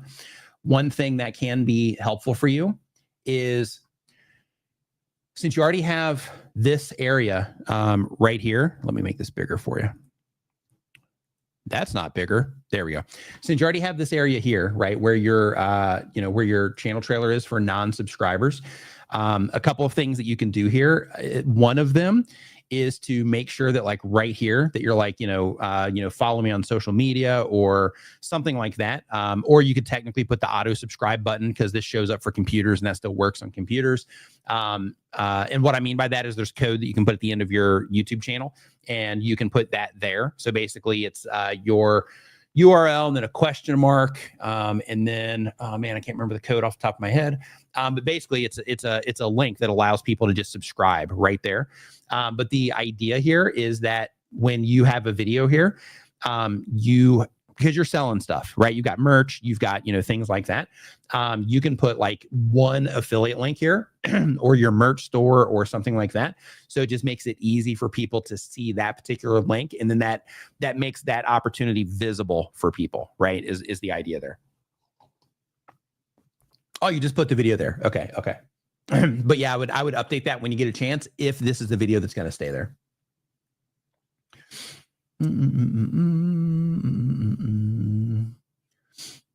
Okay, so this one here, so you have this one from 2 weeks ago, which is fine. But in your case also, I would definitely get your recent videos up here. It looks like you have these, so they can find it if they get down to this part. But I would have a, recent uploads from this channel playlist up here. And the reason for that is same thing, so that, in your case, you've got, some subscribers, you got a bunch of videos, so you probably have some decent activity on the channel. And because of that, you're going to have some people that are coming over here to your channel page, and you just want to make it easy for them to get into, this recent content that you're publishing down here. And in addition to that, if you look up here in terms of what we're seeing, this one you just put here, you said you put that there a few minutes ago. But if we look at this block in terms of this, single scroll, 2 years ago, 3 months ago, 10 months ago, 3 weeks ago, 3 months ago, 3 months ago, 3 months ago, 4 months ago, 4 months ago, 4 months ago. It makes it look like it's not very active, right? So having that recent uploads playlist up at the top, or moving them around as you publish content, something else that you can do, so that as somebody is, looking for content to watch, they can just see that fresh content. And then you can have viewers go into there. And then as you're having viewers go into there, it's telling YouTube, their system, people that do and do not respond well, to that video. So I would definitely make sure that you're doing that. Let's see your sponsored tool reviews. Let's just go straight to your videos tab. Oh, one more thing. So here you have sponsored tool reviews. Here you have sponsored projects and repairs. So one thing that can also be advantageous for playlists is like the sponsored side. You might be doing that because you just want to make it crystal clear that these are sponsored, projects. But one thing that can be helpful when it comes to naming playlists is naming it more around what it is that people get there, right? So here you have like projects and repairs. So if this is tool reviews, repairs, and more, then here you could do, just tool reviews, or my favorite tool reviews or my best tool reviews, something like that. And then here, instead of having it sponsored projects and repairs, it could just do I don't know what you're doing here with these. Hold on. 22 RAM. Installing garage storage 25. My garage got a massive upgrade. Okay. Yeah. So here, trying to make this just a little bit more clear without the sponsor language on there is definitely something I would work on, just based on what it is that you're offering here in terms of like, okay, this video is about this, so therefore I'm going to put it in this playlist, whatever that is, put it here. And the whole move there is you're just trying to make it to where if somebody sees this, the sponsored thing might actually turn some people off, just like that little tag that YouTube puts on there. Sometimes people will leave videos because of that for whatever reason. But basically, that could work against you. And if the only reason you want is for that clarity, you've probably already got the little tag on your video. You've probably mentioned it in the video. You probably have it in the description. So because of that, I wouldn't do that here. I would just mention that it's tool reviews and just kind of rework how you're doing these so that it's not a focus on it being sponsored content. As long as you have those, I mean, of course you've got them, in the other things here. Tool hauls, that's fine. Projects and repairs, that's great. Metal shop, wood shop. Yeah, so this is another one where you have like metal shop and wood shop. Like these are fine, and you know what these mean, but making these to where they make sense to a viewer, right? Like tools I use in my metal shop, tools I use in the wood shop, or wood shop tools, metal shop tools, something along those lines, just so it's just crystal clear. If somebody's brand new to your channel, they don't know anything else that you're doing, and they just watched one video and they come here and they're exploring, looking for more, it just makes it a little bit more clear. Because this, with both of these, it's like, okay, is he like in his work, metal shop? What's he doing in his metal shop? Are these going to be tools related? Like, what's going on? It just makes those types of things a little bit more clear. But let's talk about some things here that are a little bit more important in your case. So let's look at what you're doing. Okay, so garage makeover. Okay, so I'm not sure what the PT2 is. I'm not sure if that's a part 2. If that means part 2. Best practices when it comes to writing titles is you want to make sure that your any identifiers like this, if your part 1s, part 2s, for anybody that does episode numbers or channel names in your titles, anything like that, you want to make sure that those are at the end of your title, so that the thing that's going to be the most important to the viewer is at the front, right? So here, my garage got a massive upgrade, and this is what changed. I think that's a pretty solid title if you move that part 2 here to the background, or to the back of this. Other things that you can do, and this also comes down to expressing what you have done clearly in a way that's compelling from people from the packaging itself. So if you look here, you have massive garage makeover, which is cool. And then you have my garage got a massive upgrade, and this is what changed. All of those things are fantastic. But if you want to fine tune it and make it better, one thing that people respond to, and you can test this with your with YouTube's A/B testing tool and just see if you get a better response. But basically, actually, you might be testing it right now. Hold on. No, you're not. So basically, with this, because the whole thing is about a garage makeover, one thing that people respond to at a very high level when it comes to thumbnails is before and after shots, right? So like on this side of the thumbnail, here, let's do it this way. On this side of the thumbnail over here, you would have basically a line going down the middle, and on this side of the thumbnail, it's just a messy messy garage, and then it has before. And then on this side of the thumbnail, it's super clear. You could have before and after or not, it could just be clear. You could have a little arrow. There's a lot of ways to do it. But the idea is to show like, hey, this is what it looked like before. This is how it looked after. And then when they read the title there, my garage got a massive update and this is what changed. It's just like, oh, okay, well, what did they do to get it from that to that, right? So I would definitely experiment with like expressing the videos that way through the imagery. just to make it, easy to understand, like at a glance. I mean, this does too, but showing that before and after is definitely something to experiment with. So another thing is if we look right here and we have, do you have the Suzme 12-peat flex head wrench set? So here you have check these out. So one thing that I can just mention here is when you put this together, and we all do this, right? This isn't like a thing that just you're doing. Like we all do this, and you're kind of doing it here as well. So if you look at this at a large size, we can make out if we take the time to actually look and say like, okay, what's happening here, right? Then we can be like, okay, this looks like a wrench set of some kind. But what I recommend that you do with this particular thumbnail by itself is take another photo. If you still have this, take another photo, and again, use YouTube's A/B testing tool. Take another photo and just make it stupid obvious that this is that particular set.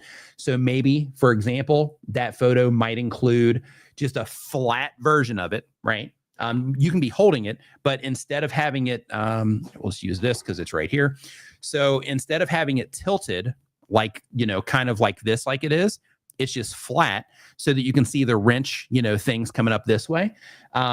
Just so it's crystal clear that it has something to do with that. Now I know that the Suzme down at the bottom seems to be an important part of this message that you're putting together here. So because of that, maybe you have the whole thing just kind of fill up the thumbnail more. So the whole set would be like this, and you could literally hold it like this, put your camera on a timer, your phone or your camera, whatever you're taking these pictures with, and just make it flat and just put a big focus on the wrench set. And then from there, just have one arrow going to the Suzme with the circle in it. And then what's going to happen there is that's going to make anybody that's interested in tools, it's going to immediately catch their attention because it's going to be clear at a glance. And when it comes to YouTube, that glance thing is super important. But it's going to be clear at a glance that this has something to do with tools. And then there's going to be something, that you might have circled or an arrow pointing to if that's an important part of the message. And then they're going to drop down and read the title. Okay. Now, another thing that's important, and this is you already gave it away. So if the manufacturer has any images of it, ask them, send them an email, say, hey, I made this video, and they might send you some stuff if they didn't send this one already. But basically send them an email and say, hey, do you mind if I use one of these images off your website? Or if you have a better shot in your actual video itself, maybe capture one that way. The whole idea is just to make it like obvious that it's those tools, because right now there's a big focus on check these out. But the tools are kind of difficult to see. So what you're doing right here with your channel is you're using text to make up for some of the imagery. And as a part of that, you are, making this clear, like massive garage makeover, crystal clear that it's a garage makeover, right?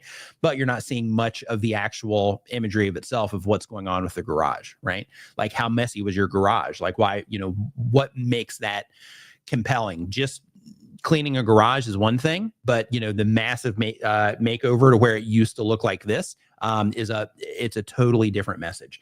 Same thing here with these wrenches in terms of, like how can I use that imagery to capture somebody that's into tools so I can capture their attention at a glance. Same exact thing here. So the thing that you're doing here with these at a big size, right? It's easier to see, but you have all of this text here, and the text is kind of distracting from these elements here. So this would have been a good one to where it's also like a good, nice overhead shot, right? So one thing that I recommend to you, just for the sake of this imagery, like you see how you're holding this one up right here. So even with this, making it a little bit bigger, or if the box doesn't make it crystal clear what it is, maybe focusing on the tool itself. But one thing that I would do in your case specifically is I would watch some videos on photography. And on those videos that you're watching about photography, look for videos about like framing and, leading lines and, all of that around photography. But just watch some videos on photography so that you can maybe even look for videos on like how to take overhead product shots, that kind of stuff, or how to do product shots.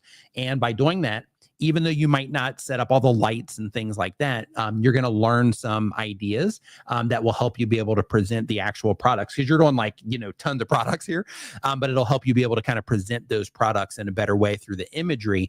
And the whole point of that is to make it to where it's going to be identifiable at a glance for people that are into tools, right?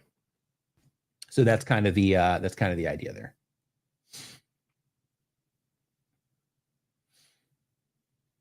Yeah, and other things too, just as a quick, just while we're doing it, right? Might as well say it, is here you have, do you have the Suzumi 12-piece flex head wrench set? So you might be going after search for this. That might be what this play is here. But one thing that is kind of a negative about this package, in addition to the wrench there, is you're answering the question already. So like if I'm scrolling through my homepage or my mobile device and I'm like, okay, hey, check these out, or those wrenches, I come down here, do you have these 12-piece head wrenches set? No, I don't have those. And then just kind of move on, right? But if your thing is, this 12-piece, if you're not going for search, if you're going for search, it's going to be different. But if you're going for recommendations, this 12-piece flex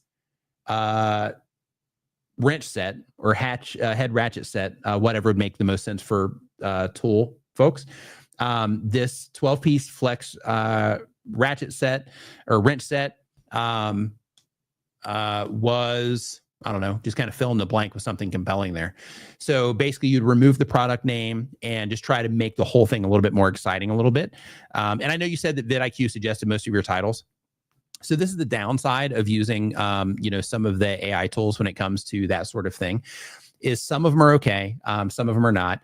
And they also don't really, vidIQ understands, like the people that make videos over there understand it. But in terms of the tools themselves, a lot of the tools that write titles for you, they don't understand the nuance and the context when it comes to that sort of thing, right? So because of that, it can make it to where they're like, hey, this is great for search, which, keep in mind, they have a search-based tool.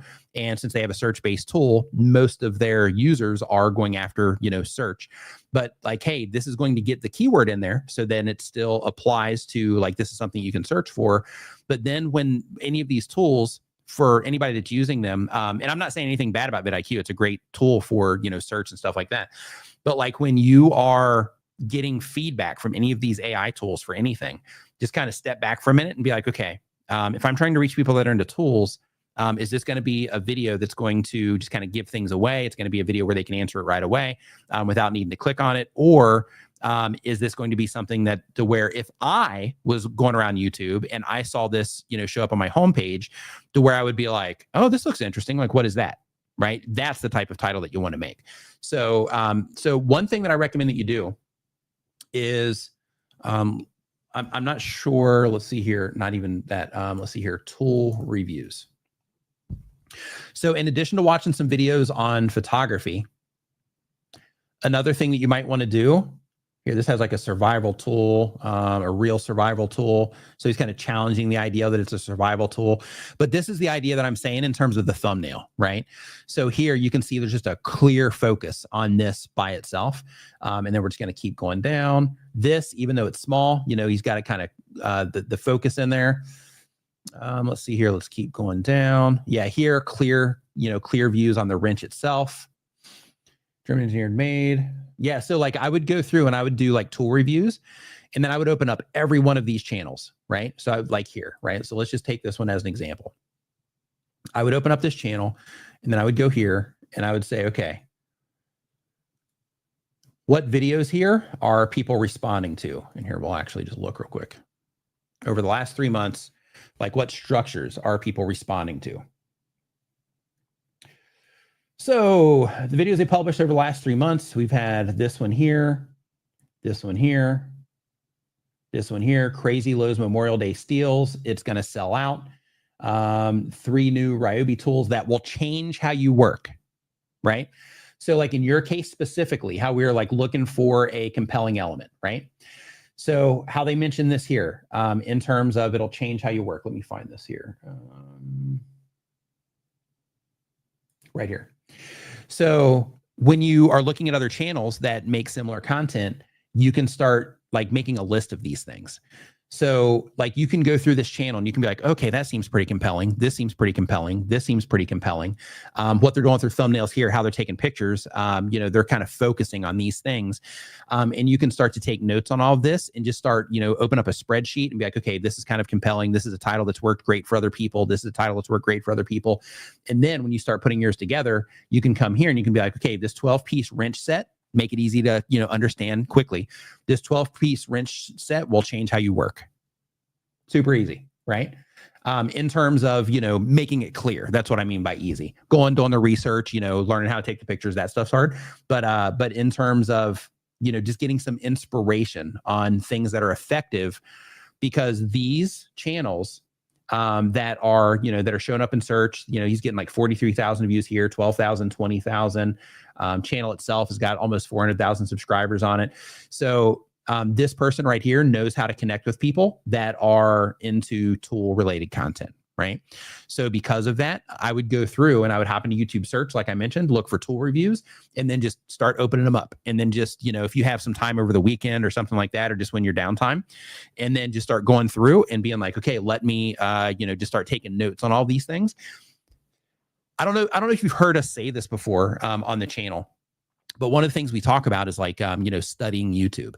So you have YouTube on the side that is, the viewer side. But as a content creator, we need to approach it sometimes with, like a notepad too.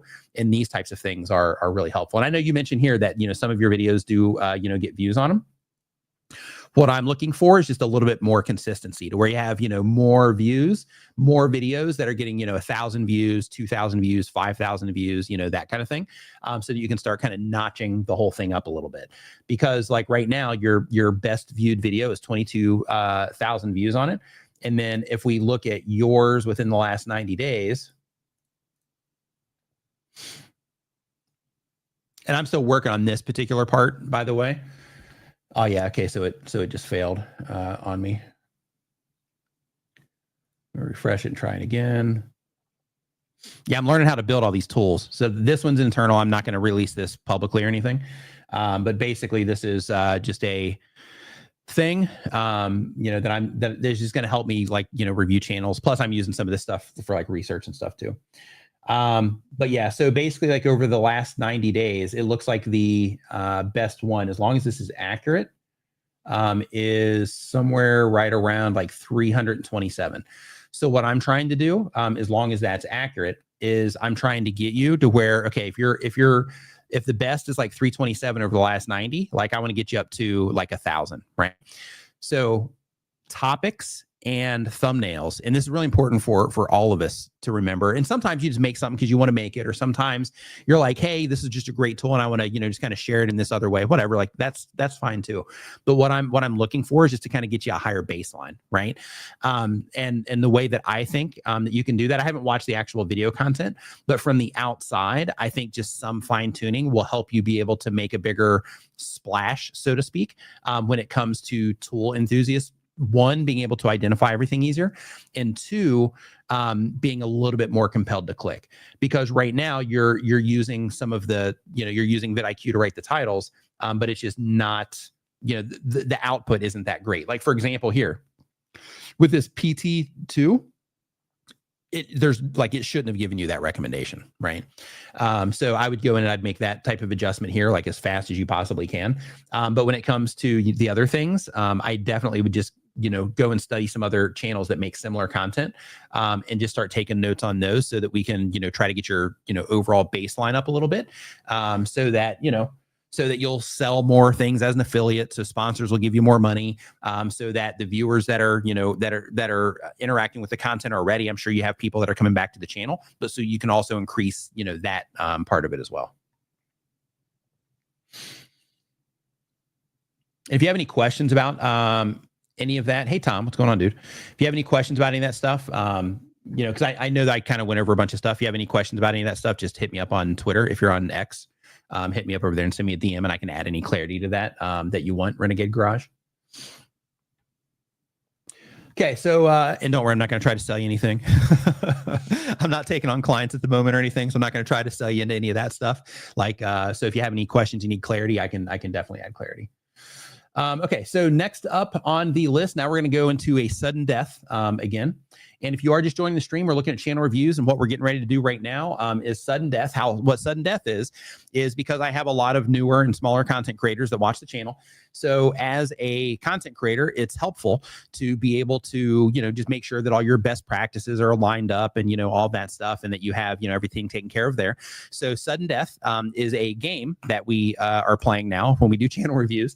And with this game, all it is we go through and we look at your, hey, I like that ideal scale train station. But the idea is that we look at, man, how can I do that? God, I love that idea. Yeah, you just made this better. I just have to figure out how to programmatically do it. But basically, the idea is that I put a word here into this software that I'm using, and then I'm going to show that on screen here in just a minute. It's going to be a big blue word, and with that, when I show that word on screen, you just put that word into the chat, and then I'll explain what the sudden death thing is at that time. And Shawnee Grows, thanks for the word here. We're going to use Wahoo for the word. So just go ahead and put that there. But yeah, with sudden death, basically what this is I'm going to pull, hey, Scrap and Pallet Man, what's going on? Hope you're doing great. But basically what you want to do is you want to, or with the sudden death, sorry, with sudden death, we just pull it up. I'm going to do 3 channels. We pull it up. We just go through general best practices in terms of, do you have these things lined out? The whole idea for this is it's important to understand that the thing that's going to move the needle the most on your YouTube channel is making sure that you are serving a particular type of viewer, making sure that, your thumbnails and titles are clear, and making for the people that you're trying to reach and compelling, and also, making good video content. Those are the things that you got to focus on most. But these best practices, we also go through some other things while addressing some of those things as well in terms of upload schedule and those types of things. So we're just going to give people just another couple of seconds here. And really quick, just as a quick reminder while we're closing in on that, I did just recently publish a new iPhone app for content creators. Has a bunch of helpful features in there. So if you have an iPhone, check it out. Content calendar in there for you, a tracker for partner program or progress, a video idea explorer to help you come up with video ideas. You can organize your content ideas over here by content type and all of that. Even a glossary to help you, get up to speed on creator terms if you're new, that kind of stuff, and a bunch of other things as well. So you can check that out by going to newcreator.app, or you can click on the link that is at the top of the chat. So let's draw. Yeah, so the Android app is on the road list, so it's a desktop app. But first, I have to fine tune it with iPhone users. So basically, as people use it, we've got around 30 people using it right now from the last stream. So because of that, we are just getting more people in there. And as more people use it and I start getting more feedback, then, we'll be able to dial it in while I'm also learning, because I built all that myself. So while also learning how to do the web stuff and also learning how to do Android. So a little bit of a process, but it's on the map. So we have God's word is strength is number 1 here. So God's word is strength. I'm just kind of looking for your channel here. If you could just say something in the chat, just so I can quickly pull this up here. Yeah, just as a quick reminder too, I think somebody just got banned, or not banned, but just that particular message deleted. Just as a quick reminder, when we do that, you only need to do it one time. It only counts you one time. Just I should have mentioned that. That's my fault. Okay, looking for this channel here. There it is. Okay, so let me go to the channel here.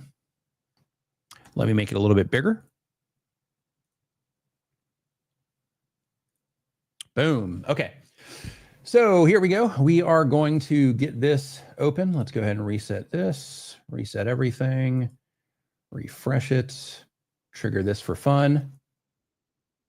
Okay. So 1, you're using custom channel art. Yes. 2, channel art is optimized for 3 sizes. Let's check. Clear? Oh, interesting. It's not actually. See how it's cut off right here, and it's cut off on desktop. So the text that you have on there works for a TV, but not for mobile devices or for desktop computers. So right out of the gate, your first thing that you need to work on is getting that covered. Now, again, we just went through like one thing here. So because of that, I do want to let you know that I'm getting ready to hit no on this, which is going to terminate you from moving forward in this game that we're playing. But I want you to remember that that particular thing is going to be something that's going to move the needle for you. This is something that is just best practices to make sure that you have sorted, right? And that's because people are going to be viewing this on all types of different devices. And you want to make sure that whatever messaging that you have up here, that it's clear to them what's going on. And just so you know, once we got down into another area here, you would have also gotten a penalty for the small text here and the big block of text on this particular thumbnail and for the low text on here. And I think that you're not using custom thumbnails either. So you would have gotten flagged for some other things there as well. Okay, so next up, let's go ahead and restart this. We're going to go ahead and do it again. We're just going to draw again for that same, oh, you know, no, we're not. Hold on, wait, nope. Let me go back to here, choose a live stream. I'm like, no, trying to pull it back in. Okay, here we go. And for this one, we are going to do, just for fun, because Zulu just dropped a super chat. Thanks for the super chat there, Zulu. I appreciate it. So Zulu is going to be the word that we are going to use. Yep, game over. Boom, game over. All right, here we go. So stacking these up. Let's see how far we can get. I don't think we've had anybody. Yeah, we got almost to the end on one on the last time. Okay, so here we go. Bam. Let's get this party started. All right. Okay, here we go. Monique Joyner. Okay, Monique, looking for you in the chat. Just say me real quick, if you don't mind. Excuse me.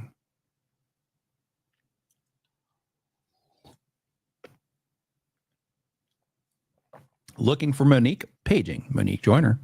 Please come to the front. Oh, got it. Okay, I got you, Monique. Okay, Monique, here we go. Okay, so you are using custom channel art. Yes, we are going to check and just confirm that your channel is optimized for all three sizes here. Oops. There we go. Yeah, looks good. So you got it there and you got it there. So you've passed that. Let's go ahead and open her back up. Okay, clear optimized value proposition, sharing the ins and outs of self-publishing. Nailed that one. I should have like a little button over here for like bonus points, right? Like it, or to where it kind of gives you a pass, right? To where like if you just crush something, that it just gives you like a pass. I think that would be good because it's kind of like a lifeline, right? Might make it a little bit more fun. Okay, playlist added to channel page, clear, boom. Recent uploads or custom recent uploads at the top. 4 days ago, 12 days ago, 2 weeks ago, yes. Okay, so you got past that. Let's go to the videos tab, see what's going on over here. Okay, upload in the last 30 days. Absolutely.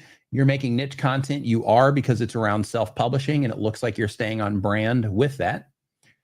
Just quick heads up, make sure that anytime you're using thumbnails like this that just say like, don't do this, you're trying to reach people that are interested in self-publishing. So make sure that there's something in everything that you're doing here about self-publishing. Self-publishers, don't do this, right? That kind of thing. I know you have it in your title, but these are to grab attention, right? So make sure that you're doing that. Niche content, absolutely. Consistent uploads, yes. Okay, next up, we've got packaging, custom thumbnails. You are definitely using those. Thumbnail and title, do not repeat text. 5 real reasons your book isn't selling. 5 reasons your book's not selling. Oh, Amazon's new book. Okay, you almost didn't do that one. Why you're not making money yet. Most of these you're okay. But this most recent video, no sales, 5 reasons your book isn't selling. So it's important to remember for all of us that our thumbnails and titles work together as a team to win the click. So even though you can, obviously, right, because it's done here, even though you can duplicate text like that, it's more advantageous not to do so. And when it comes to your thumbnails, think about, okay, how can I use this to grab the attention of people that are, into self-publishing that doesn't have to do with the title so they can actually work together, right? So thumbnail grabs attention, title pulls them over the edge, helps them click on the video.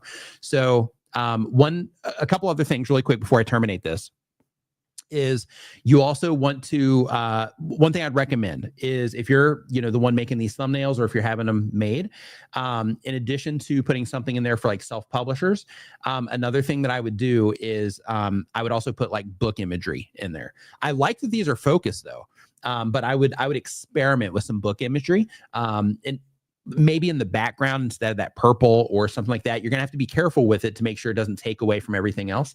Also, because you have your yellow shirt, which pulls attention, especially against this purple, like that, it looks great.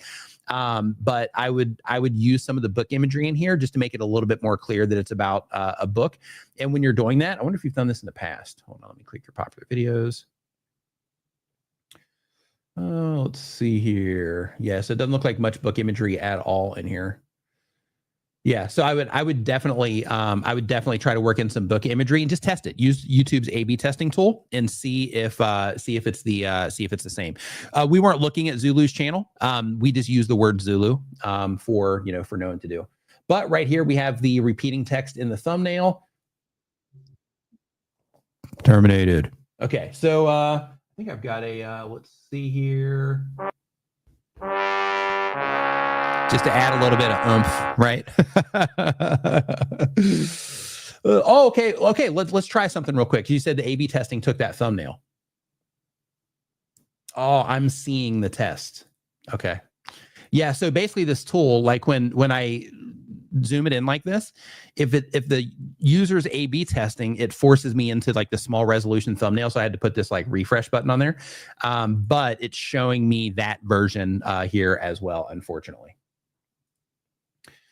All right, so next up, and for this one, we are going to do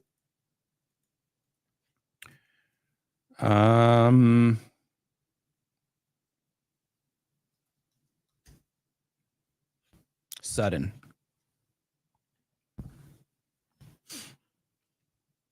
All right. Life with Lucia and Glenn. Oop, wrong one. Super chat. Thanks for the super chat. They say that keep doing what you're doing and keep up the great work. I think it's awesome that you are creating apps for us little people. It's not little people. Like so it started out to where I was like, hey, I'm just going to make this for like brand new content creators. But then I was like, well, while I'm working on it and I'm carrying it with me in my phone, let me just make some stuff in there that I'll use too. And the next thing you know, I'm like uploading my thumbnails into it and getting feedback on my thumbnails. I'm using it to store my video ideas and stay on top of my content. Yeah. So yeah, it's for all of us really. Technically I should probably rebrand it while we're early in the process here with it, but I'm just rolling with it. It's fine. Okay, so here we go, 51 entries. And who's it going to be? Hey, Brian, what's going on, man? And we got that fantasy chick. All right, so that fantasy chick, let's see what you got here. Let's see. Just make sure that you drop just a message that says me into the chat here. There we go, saying yay. Go to the channel. Let me put it up over here.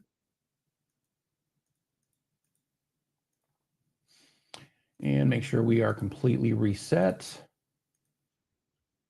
Okay. Pause that and start the review. Okay. So using custom channel art, check. Channel art optimized for 3 sizes. Let's check. So we have TV version. Okay, looking good. We've got this version looking fantastic and this version looking great all the way around. So you are clear there. Clear optimized value proposition, video essays for your inner nerd, new videos on Wednesday and Friday. I would give bonus points for that too, because you're also telling them what your content schedule is, which is fantastic. So yes, that's good. Playlist added to channel page. As we're scrolling down, you absolutely do have that. Redemption, Smallville. Couple things really quick, just a really quick suggestion for you here where you have like Smallville, like let people know, like if there's something specific, I mean, this might be okay, depending on if you're just mixing up Smallville content, but if there is something specific to where it's like Smallville reviews or something like that, or Smallville reactions, then putting that type of thing here can be advantageous because sometimes, not all the times, but sometimes playlists can show up when people are searching for things. And if they're looking for like, Smallville, review playlists or something like that, then in that particular case, those might show up. So just a little, minor thing. Again, not going to blow up the channel or anything, but just one of those little nuances that can help. So yes, you have that recent uploads or custom uploads custom recent uploads at the top. Yep. 4 hours ago, 5 days, 7 days. Fantastic. Advancing past that, videos tab. Let's go to the videos tab. And we have uploaded in the last 30 days. Yep. Niche content. Yep. We've made that clear. And consistent uploads. Absolutely. Crushed that one. Okay. Packaging, custom thumbnails. This is where it starts getting challenging. So we have custom thumbnails. Yes, you're using that. Thumbnails don't repeat text. The Dark Side of Superman. Okay. With this one, you're putting the actual like movie title in there. So I think, that's a good move. So for this one, I'm going to give you a pass on that particular one because it makes sense in your case. Main subject is obvious. Yes, you are focusing on the characters, which is exactly what it is that you should be doing because they do stand out. One thing, though, is I would experiment with, because YouTube has the A/B testing tool. So if you're not doing this already, let's see. Oh, you are. You're already testing your thumbnails. Great. Okay, so one thing I'd recommend in terms of specifically what to test is 3 wildly different shots of the same thing. So basically, you have this like stylistic shot, have one of like another shot to where he's like more clear, right? To where it's just like a little bit easier to see and it's not as like shadowy and stuff. And then have another one maybe that might have maybe like a couple characters in it or something like that. And then by doing that, you're going to over time start to figure out like, hey, is this, do people typically respond better to this or this? And that can kind of help, kind of guide you on what the move is for that. So yes, main subject is obvious. No distracting elements. No, you're good here. You're using the right things here. So I think you're good there. Easy to read text. It is pretty easy. Some of these are kind of borderline in terms of like this right here, like the most, right? Where you have the most, if this is viewed at a small size, that one's going to start to get questionable. And also because the border is so thick, it kind of helps it stand out, but kind of takes away from the text because like if we zoom this up, so if you look right here, you can see how thin the lines are, right? On like this most. Same thing here, how you're adding these, extra elements, or you're not adding them, but it's just part of the font. So those little types of details can make it harder to read. So another thing in your A/B testing that I would recommend that you try is, hey, Shane, what's going on, dude? Nice to see you in here. One thing that I recommend that you try if you are A/B testing your thumbnails is try to use text that's just a little bit more bold all the way around. So everything is just kind of uniform, just because that makes it easy to read, right? So you're okay here because, the most of these are still big enough, but I would definitely just use a font that is, that's a little bit easier to read. Easy to read titles, making sure you're not there, Bad Boy Krypton, every dark version of Kent, deeper the meaning behind the dragon. Yep, all that's fine. Interest versus Mission Impossible. What happens? Yep. Okay. Clear on easy to read titles, episode numbers, and channel names at the end. You're not doing any of that, so you pass that. Advanced. Okay. Next up, we have the video watch page. Oh yeah, we're already here. Okay. Small. Oh no, we're not. Okay. So small paragraph for description. Got to make sure that you're filling out your descriptions. This is part of the thing, and you are. Links to other YouTube videos in the description. Clear. And it looks like you just have one. So just a quick recommendation for you here. And I'm actually going to make this bigger. Just realized that it wasn't as big as it should be. So a quick recommendation for you here is that might have been helpful actually for looking at the text, right? On the actual size there.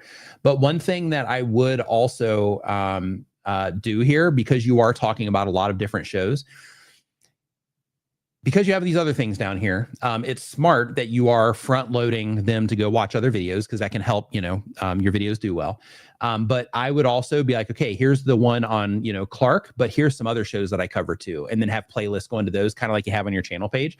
You don't have to do a ton of them, but the idea is to make it to where people can, easily find more of that for the people that happen to go down to your video description.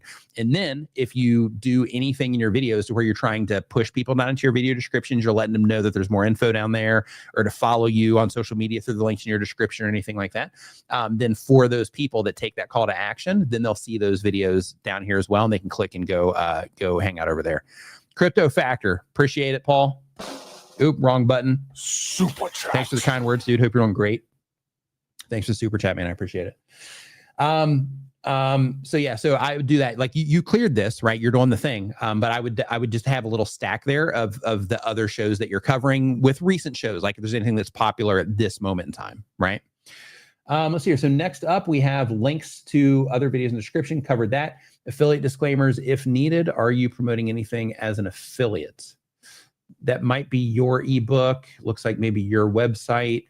So yeah, I don't think at a glance you're promoting anything as affiliates. That's not required. Are you using pinned comments? You are, and you're recommending other video. That's fantastic. You're replying to and hearting comments. Yes. Your video has captions. I mean, YouTube's at least going to have the built in there. I should probably change that one. So let's go here. Click. Yeah, we have English auto generated. So you're clear there. Using end screens. I know you are. Boom, got an end screen element popping up there. You might be the first person to make it all the way through. You're using info cards, right? You can see them here. Boom, love it. Okay, here we go. Drum roll. Okay, so we're gonna go to your post page. 20 hours ago. Oh, yes. Okay, so you have used this within the last 7 days, and let's see if you're recommending other videos. I should put a time limit on that. Which couple of the best? Supergirl? Watch a video on them here. Boom, 2 weeks ago too, and it's recent. Boom, perfect score. Fantastic. You're the first person that made it all the way through this on best practices. Super pumped to see this, and I'm super pumped to see this because you're a channel member, right? I mean, I'd be pumped for anybody to get through it first, but because you're a channel member, that means that when we do these types of things with these streams and all of that, that you're like paying attention and that you're like, you know, putting in the work and you're doing all the little fine tuning details, right? And I absolutely love that. So, I'm excited that you, that you crushed that. Okay, so let me save this one here really quick.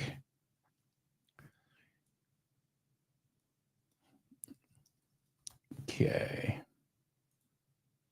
All right. So, and then I think we have one more of these sudden deaths. And here, let me get this refreshed over on this side. Okay, we are clear there. Turn this off for fun so we can turn it back on.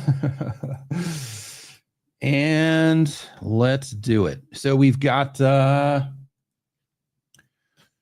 let's see, let's do, so the info cards. So really quick, info cards are the videos that show up. Here, let me just show you here real quick. Let's go into, I think it was this video that I clicked into. So right up here in the top side of the video. So what the info cards are is that somewhere in the video, and this is one of those things where like if you're doing everything that you can do, right? These aren't required, but I have this in here more to bring it to people's attention than I do anything. Like sometimes I use them, sometimes I don't. But if you are doing everything that you possibly can to make it easy for people to find more of your content so that you can get that watch time, so you can create great viewer experiences, so you can cause people to binge watch and all of that. The info cards are the little cards that pop up at the top of the screen here that direct people to other content on the channel. And with these, just as a heads up for anybody that is not using these, if you look here at the timeline, best practices according to YouTube for these info cards is that you want to use them in the last 20% of your video. And the reason that you want to save it for the last 20% of your video is because if you put them up here, you're going to cause people to abandon the video up here, and that's going to negatively impact the watch time that you're getting on this video, which can, if a lot of people do that, then it can negatively impact the originating video that you're bringing people in on. So because of that, you want to save the info cards for the last 20% of the video. Okay, so next up, we are going to do, we're just going to do mom game, since you asked a good question. Here we go. So that's the one that we're putting in there. So all you have to do if you just joined is you put the mom game, just write that out in the chat, and then it's going to load it in here, and then I'm going to hit draw, and then we're going to go and just do a best practices check on your channel. Love that Monique was the first one to make it all the way through. That was great. Absolutely great. Yeah, I might take that info card thing out and put that into like a bonus area on this tool that I have. Because I think that would be more fair, right? Because, you know, some people just, you know, they don't want to use them for whatever reason. It's best practice to use them in every video, but some people, you know, don't, because they just want to get people to the end of the video, and that's kind of the strategy. So because of that, you know, I should probably move that into like a bonus area, and then give people the option. Do you want to go through the bonus area or not, right? Oh, sorry, Christy. Sorry about that, Christy. My bad. Sorry.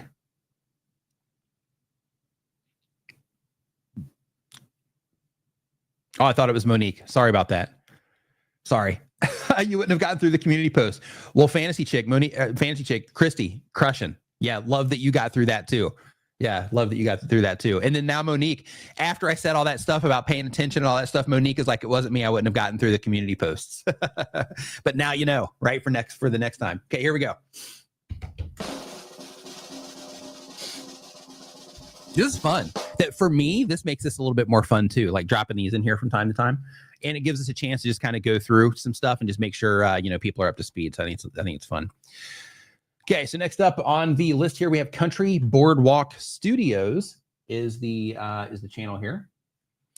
And Country Boardwalk Studios, if you could just say something in the chat here so I can quickly, oh, never mind, I found you. I got you. Okay, so here we go. Okay, so first, using custom channel art, yes. Channel is optimized for 3 sizes, desktop, TV, and mobile.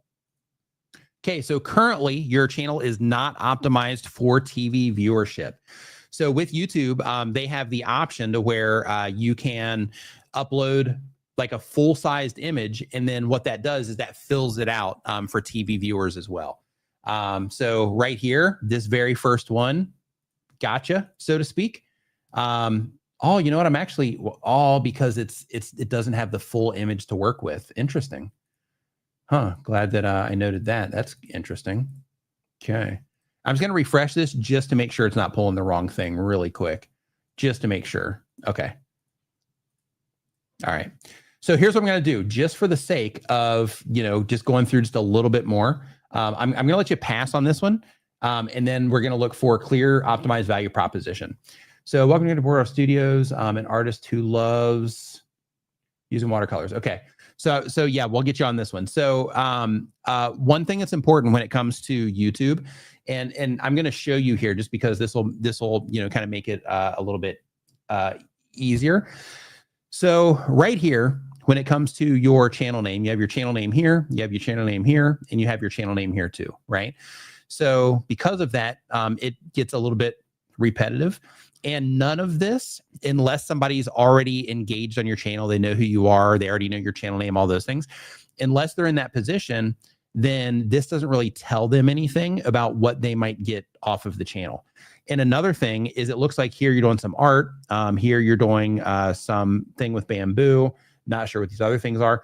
But basically, it's not super clear here what it is that you're actually offering on the channel, right? Even here, you're welcome to Country Boardwalk Studios with CB Mac, an artist who loves using watercolor, I think is what that's going to continue to say. And even that, it doesn't tell the viewer what it is that you do, right? What it's doing is it's saying, like, hey, this is me, right? Instead of that, try to think like, okay, what is it that I'm offering on this channel? And how can I put that into like one clear, concise statement or sentence is even better, and put that somewhere here, either, you know, in this part here of your About Me page at the very top, or up here in the channel art somewhere. So if somebody lands on your channel, if I were to share it out on my Twitter or in my community feed, then the information that would be shared here would give people enough information that they would need in order to know exactly what it is that you do, right? That's the approach with that. So on that one, terminated. Okay, and this message for everybody that got terminated today. So it says here, fix it and then try again next time. And this is normal, so don't stress. You know, you got this. You know, that's the whole reason that we're doing this game, is that, you know, just to bring these types of things to people's attention, because a lot of people don't, you know, like they just don't know to do these things. So that's what my channel's for, is helping content creators, kind of get through all of this stuff. So because of that, don't take these terminations personally or anything like that for anybody that got terminated today. But just look at it as like, okay, that's where I stopped. So let me, maybe watch one of the other reviews that he did, or maybe watch Christie's review where he got all the way through it, and see all the things that, they had to go through, so that, next time we do this, hopefully, yours can, be pulled up there, and we can, get through the entire thing. So on that note, I hope you enjoyed this stream. Let me know your feedback. I'm not going to close it down yet. Just let me know what you think about the game. Let me know if you think it's, educational or not. Let me know if you think it's helpful or not. Let me know, how that. Oh, you didn't hear the sound effects either, Shawnee? Oh, were the sound effects not coming through as I was playing them? Yeah. So thanks, Paul. If we do this, if you guys enjoy this game, then, I'll start doing these on a more regular basis, because I have fun with these too. So we can start doing these on a more regular basis. So for the checklist, for anybody that follows me on X, I'm going to put that checklist out there on X for you guys. And then from there, you can just use that checklist to go through and know the things that you have to do. But I'm just going to read through the comments here real quick and just see what some of the feedback was, so I know to do this again or not in terms of the gamification version. Encore, it's helpful. It's awesome. The game was great. I'd like to see brackets channel versus channel 3 rounds as well. Yeah, I'm gonna try to figure out. That's gonna be really complicated. No sound. So you guys didn't get the sound. Okay. So I guess that's not feeding through the Rodecaster enough. Love the idea of having a lifeline in the game. Okay. Yeah, and any feedback too, any ideas, because I want to make this, fun for all of us, right? Because it's already fun for me. So I just want to, make it fun for all of us. And really quick, UFO 187 says, does TubeBuddy have an affiliate link? I'm not, I don't recommend them anymore for just ethical reasons. So because of that, I'm not sure. They have them on their website, but if you're going to promote something, it should probably be vidIQ or TubeSpanner. Let's see here. Thanks for this. Watching others succeed. Yeah, this stream is with no. The tool isn't within StreamYard. So basically, I'll give you guys a walkthrough of this real quick if you want to see it. So in addition to learning how to build apps that you can see pinned at the top of the chat for my app that I launched for new creators. So here, let me just go here. Yeah, so basically this thing that I built, it's a browser extension, and with this, it's got all these cool features in here that just help me when I'm doing these things. So for example, I can turn this side panel off, and then I have like a channel analysis button I can turn on. And I usually use TubeSpanner for this, but while I'm doing channel reviews for some of them, I'll be, using this as well, like how I was doing the arrows, because when I was using it last weekend, I had to re-log into TubeSpanner once, and for things like that, it just makes it to where I can fall back to this when I need to. But basically, I have this to where I can, draw lines around stuff, or put squares around it, circles around it, whatever. I can hit a shortcut to have a cursor highlight as well, just to make it easier to kind of follow. And then in addition to that, I have some fun stuff too, like here, I'm still working on this part. It's for a channel analysis. And with the channel analysis, this just gives me some feedback on the channel itself. So this part down here isn't working yet, but basically shows me the name, when they started, how many subscribers, how many total views, how many videos, keywords for the channel, so I can make sure that people have keywords set up for their channels, things like that. The crypto factor says we get our hands on this. No, this is just an internal thing that I've built for my personal use. And then I'm also, doing some other things down here to where I'm, figuring out, just engagement and how engaged people are in the content for different content types. And in addition to that, average view counts and, top performing content in the last 90 days, because I'm trying to kind of mold this whole thing into the last 90 days, right? Is the thing. But basically, I can close it there. And then in addition to that, if we go into the videos tab, then we have a different thing here that runs that I showed earlier in the stream. And for this, I don't plan to show this a lot, but maybe I will. I'm not sure. but basically it just shows like general activity on the channel, shows how many, total uploads in the last 90 days, average days between uploads, just to kind of help me look at channels with consistency, the longest gap between uploads. It's just kind of the direction. So this is every time a video is published, this is where that video is kind of peaked out, and just kind of where it's at right now. And it just identifies those particular things, shows all of the most popular videos within the last 90 days. So there's that. And then this part here is something that I really like. So one of the things that I do a lot when I'm doing channel reviews is I talk about the concept of, hey, I like the two strikes. I like the two strikes idea too. Yeah, with the game. Yeah, I like that too. I think it'll be easier to get through. I think I need to make it more complicated, with lifelines and, things like that. The game feels better for advanced players, not the new creators. Interesting. Yes. Yeah. With this, that's actually, I wonder how I can make it better for new creators. Yeah. Like for me, the reason that I go through best practices instead of the deep dive stuff is because the deep dive stuff is usually where I lose the new folks. But yeah, so basically with this, one of the concepts I always talk about is like niching down and like content that's relevant. So I can just kind of use this to kind of illustrate those ideas too. Like, no, this isn't relevant. This isn't relevant. This one's kind of borderline. This one, also maybe that was a personal video or something. Just helps me be able to do that. In addition to that, I can zoom into thumbnails quickly so I can just see what they're doing there. I can look at their titles and see if their titles are optimized or not.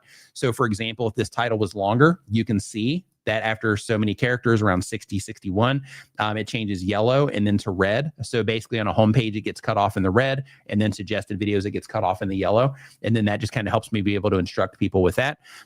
In addition to that, there's also this A/B feature. So like, let's say I'm looking at a channel and I'm like, okay, this is what their thumbnails look like. Because one of the things that I always tell you guys is to, see how your thumbnails are comparing against other people who make similar content. So here I can, put one thumbnail in, and then I click here, and then I can navigate anywhere on YouTube. And we're just going to say this for fun. This wouldn't actually be one that I would use, but basically I would navigate here, and then I can select thumbnail B. And then that way we can kind of look at them side by side. So like, let's say, for example, if we were looking at a gaming channel, then in that case, I can say like, okay, well, this is what like a top gamer channel thumbnail looks like. And this is what your thumbnail looks like. And that just kind of helps people be able to see the difference, is the idea there. And then it also shows like the titles and stuff. And then, so these RGB things down here, these are just so I can color code the thumbnails like this to express the ideas of content being relevant to a specific audience. And then once we get into an actual piece of content, hold on, we'll just go back here into his video. Once we get into here, then I also have this area over here to where I can quickly open the transcript. So, this helps me see how they're like hooking viewers, right? So without having to watch the video, because I can't watch videos while we're live streaming because, or at least play the audio because, I think I got to make sure this one's turned off. Okay. Because, copyright, music, things like that. So because of that, I have this to where I can just kind of look and see, what they're saying when the video starts. So I can just kind of read that for ideas. This just jumps me straight to their channels, videos, shorts, live streams, and posts. This here shows me the links in the description. So here, he doesn't have links to other videos. This one should be showing up right here because it is an internal link. But this focuses on links on other video content. And then this here shows off-platform links as well. So I can just kind of see, like, are they promoting internally more, promoting externally? Are they making money are they promoting anything as an affiliate? They have personal products. And I can see this kind of stuff at a glance when I'm just researching channels in general or while we're doing channel reviews. And then in addition to this, Davidson All Natural Gym says, I like how the ad for your app pops up on the side of most of your reviews. Yeah, that's part of the thing too, is I have this embedded in here to where this changes to where it allows me to embed awareness into the video reviews. So in case I forget to mention it, or in case somebody hasn't heard about it yet and they just joined the stream, then it spreads awareness about, my stuff, or, if I have like a sponsored stream or something like that, then, their stuff can go there to spread awareness about that. So people don't miss those things. And then it also has little details too, Like, for example, this is something you don't really see, but as soon as I load this page, you might not have noticed that I didn't have to click to open the video description. So it automatically opens the video description as well. And I'm going to add more to this, but for right now, it's like good enough because I have other things that I have to focus on right now. But I'm going to keep building it out in the future. But for right now, I think this is a good start, minus some, little tweaks that I'll probably make like next week, probably because I really like the idea of comparing channels against each other, and having either 2 channels or 3 channels, having it to where they, are, like, hey, who gets the farthest between these 2? I think that would be super fun, doing it that particular way. So we'll see. But yeah, so that's what's up with that particular tool, and I'll keep building that out, as I go. It's just not like a primary focus, at this point in time. I call that. So basically for building those things, just so you know, for those of you that do things, like for your content, for most types of content, you might be able to come up with some ideas for things that you can do, for either for your viewers or things that you can do for yourself when it comes to your content, because AI is getting to the point, like you still have to know how to use the tools and, things like that. And you still have to get some best practices taken care of. But like that whole extension was built over the course of about a week, maybe week and a half. I think about a week. And basically in the morning when I have coffee, instead of, looking at the news and, that kind of stuff, I call them coffee projects. And that particular one is a coffee project where I wake up and then I make that coffee project. Another thing that I've done, another coffee project that I'll let you in on. And this is going to be available soon for people that do brand deals, or if you have any of your own personal products. But basically, it's an app to where I can share like anytime I mention either my products or a sponsor product, or an affiliate product or whatever, anywhere on the internet, and my content on this page, on Twitter, on, other content, whatever, then I can share it directly from those places into this app. And then I can assign it to whatever brand it is. And then what happens is I get, like, I'll show you here with Opus. So basically, I have this shout history, right?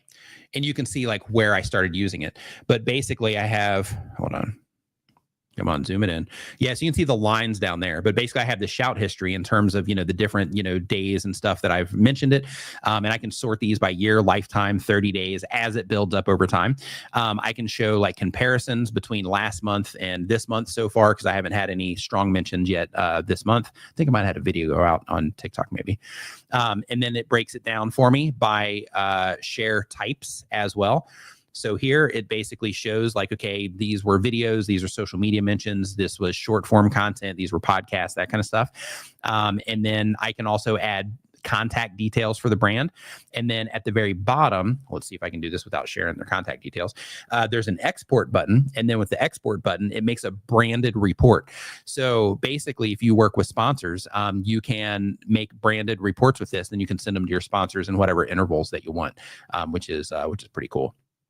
And then for the settings, you can set frequencies, all of that stuff. But yeah, it's pretty cool. And then for those of you, that one was a coffee project, but one that wasn't a coffee project that I built for myself as well, that will also be available soon, is if you look right here, you see this big red check-in button. So I have this set up to where several times throughout the day, 3 times, this will turn red to remind me to check in, because I have like a lot of groups and communities I'm a part of. So this just reminds me to check in. And when I tap that, then I have direct links to whatever communities it is that I'm jumping into. So let's say it's my Niminati VIP Facebook group. I tap that and it takes me directly there. So I don't have to go into Facebook, search for it and all that stuff. And then up here in the top of the screen, as soon as I want to go back, I tap that, takes me right back to the app. And then I hit the next group, which in this case would be the Discord. And then it takes it straight to the Discord. And then same thing, I can just go back and forth really quick. And then it just makes it really easy to navigate. So now that I've learned how to do this stuff, I'm making all these little tools for myself. And then I'll be putting them out there. And then with the exception of that review tool, but I'll be putting them out there. And then as, you know, as I'm putting stuff out, you know, some stuff will be free, some stuff will be paid. That's just how it is. That's life, right? But you know, usually if it requires like APIs and things like that, or if it took a considerable amount of time to make, that stuff will be the paid stuff. And then if it's something like this check-in app, I'll probably make that free. If it's paid, it might be like 99 cents or something, right? Just something small. But basically the whole thing is like, I'm just making tools that I find helpful. And then, you know, I'll be putting them out there. So yeah, so like, you know, with all these AI stuff, like it's pretty crazy what you can create now. Like that, like I also built, for those of you that have my Creator Keyboard app, for that one, I built a browser extension for that one as well. And it works and it's good, but it can be better. And I think I'm probably going to end up rebuilding that one from scratch. But basically it makes it to where if you're using the keyboard app, then you can actually export all of your pre-canned responses, and you can drop them into the extension, and then you can use them in the extension or vice versa. And then you can quickly add video descriptions. You can quickly, like when you're answering comments, there's little buttons that show up on YouTube. I'll actually show you real quick. Let's see here, since we're in Hangout mode here, right? Since we got past the channel reviews, let me make sure I have it activated here.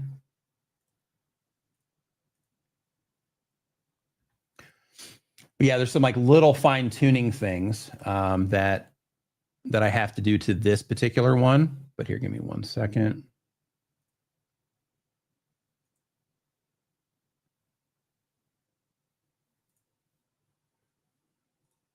Oh, okay, the buttons aren't even showing up now. Oh, because I didn't turn it on. Yeah, that helps. Yeah, so with this one, let me refresh the page. Share screen, window, and go here. Yeah, so for this one, right, how this one works is, one, there's a side panel. And with this side panel, these are just like pre-canned responses, and you can do individual responses. You can do folders to where, like, you know, if you click into it, then you have, you know, all the different things that you might use on YouTube. You have accounts. So, you know, if you want to share your social media accounts, you can do it there. This is called the Thanks-O-Matic. With the Thanks-O-Matic, basically, as you rotate through them, it will add it to, you know, whatever field that you know, add to it. And if you don't like it, then you can just skip it, right? And then, of course, you have settings over there too. But basically with these, like, a couple different ways you can do it is, one, if I'm replying to this, then I can hit this. And let's say somebody asked me about consulting and I'm taking it, then I can just tap that. And you see how it puts the entire blurb in there? That's what, you know, that's what this is so instead of it having to write this stuff out all the time, then you can just have, you know, all of that stuff that you put in there. And then you also have this option here to where if this happened to be closed, then when you're answering comments, then you can hit add, and then you can just go over here and add whatever you need. And then for the save, if you write out a comment and you're like, yeah, this is a really good one, I'm probably going to use this a lot. Then in that case, you can just hit save, and then it'll end up, you know, popping up over here as well.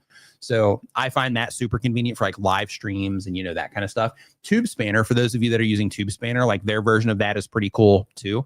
But this one, it's just made to work with the app, because like I'll save a lot of stuff on my app. And the app, by the way, is called Creator Keyboard. And it helps you manage your pre-canned responses, and it works directly in your iPhone app. So like, let's say if I'm on YouTube or really anywhere else here, hold on, let me go to comments. So let's say that I'm here, right? And I tap on this, right, to reply to the comment. Then I can do the same thing here where I hit this world icon, and then the app shows up here. Sorry. The app shows up right there as part of my keyboard. And then I can just hit that, bam, and then it puts in that block of text, and then I can hit send. And then when I'm finished, I just hit the world icon again, and then it takes me right back to my keyboard. But basically, this has an import-export feature. And then once that extension is available for everyone, because I'm currently using it this way, but once it's available for everybody, then you can just kind of send stuff back and forth. So it just makes it easier on the workflow side. But yeah, so the one that I just showed you, the actual app for that, it's called Creator Keyboard. You can find that in the App Store. And then again, at the top of the chat, I have my my new Creator app that I just put out, that helps you with all kinds of stuff. It's got a content calendar in there. One of my favorite things for that particular one, just to show you guys this too, is you can look, like if you look at like a Ryan Trahan thumbnail, man, I wish this would focus better. There we go. If you look at a Ryan, there we go, a Ryan Trahan thumbnail, you can see how like it's like mostly, green, but it shows over here like who the target audience is for the content, things like that. And then it has all the variables on the other side with the green bars. And then if you go to like a different thumbnail, like this is one from my friend Nikki here. Let me see how that goes. Then you can see how it has the yellow there, and then it has the text underneath it for the recommendations on, things that you should do, to improve that particular thumbnail. So that thing is great for, content creators, just for, helping you see blind spots. Like here, this is one of mine because I test mine with every thumbnail I make in here now. And basically with this one, it just kind of helps me identify some blind spots. So for this one, for the color, because I have the red in the background and I have the red YouTube button, if I change that background color, it'll actually help the other things pop a little bit more. So the red's good for grabbing attention, but it doesn't help in terms of contrast with the thumbnail, and it's able to identify that and point it out. So because of that, it's that particular thing is extremely helpful. The name of the app is called New Creator. You can find it in the App Store. It's actually pinned to the very top of the chat right now. You can just go straight there if you want to check that out. Yeah, the thumbnail testing is inside of the New Creator app. It is called, and you can try it free for 7 days. So it is a paid app, but you can try it for free for 7 days, just so you can see, right? Because the reason I did the trial is because I'm not a fan of apps that make you pay before you even go in and try it. So I'm like, give people 7 days. It's completely unlocked. They can go and just use anything they want, and then you'll be able to decide if you find value in it. Because I don't want anybody using it if you don't find value in it. So, so that just allows people to go in there and have enough time playing with it to, to see if they find value in it or not. But yeah, so that particular tool is called for those of you that have the app, it's called and for K Bears React here, who's asking, it's called the Thumbnail Inspector right there.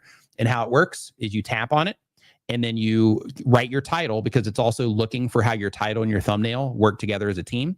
And then you tap on this right here, and then you can select a thumbnail. I'm having trouble like getting to it there. You can select a thumbnail from your library. Now, another thing, if you are going to be using that particular tool, is you're going to need to have the images in your phone. So as a part of that, one of the things that I've done here, this is going to be way easier if I do it this way. Here, give me 1 second. This is going to be easier, I think, for everybody, myself included, just to kind of show you how this works. So let me turn this on, and let me turn this. Nope. Turn this on. Oh, did I just turn on an automation? I did. Turn that off. Turn that on. And then we will switch to this. And then turn that back on. And we'll put me like up here. Nah, we'll put me over here.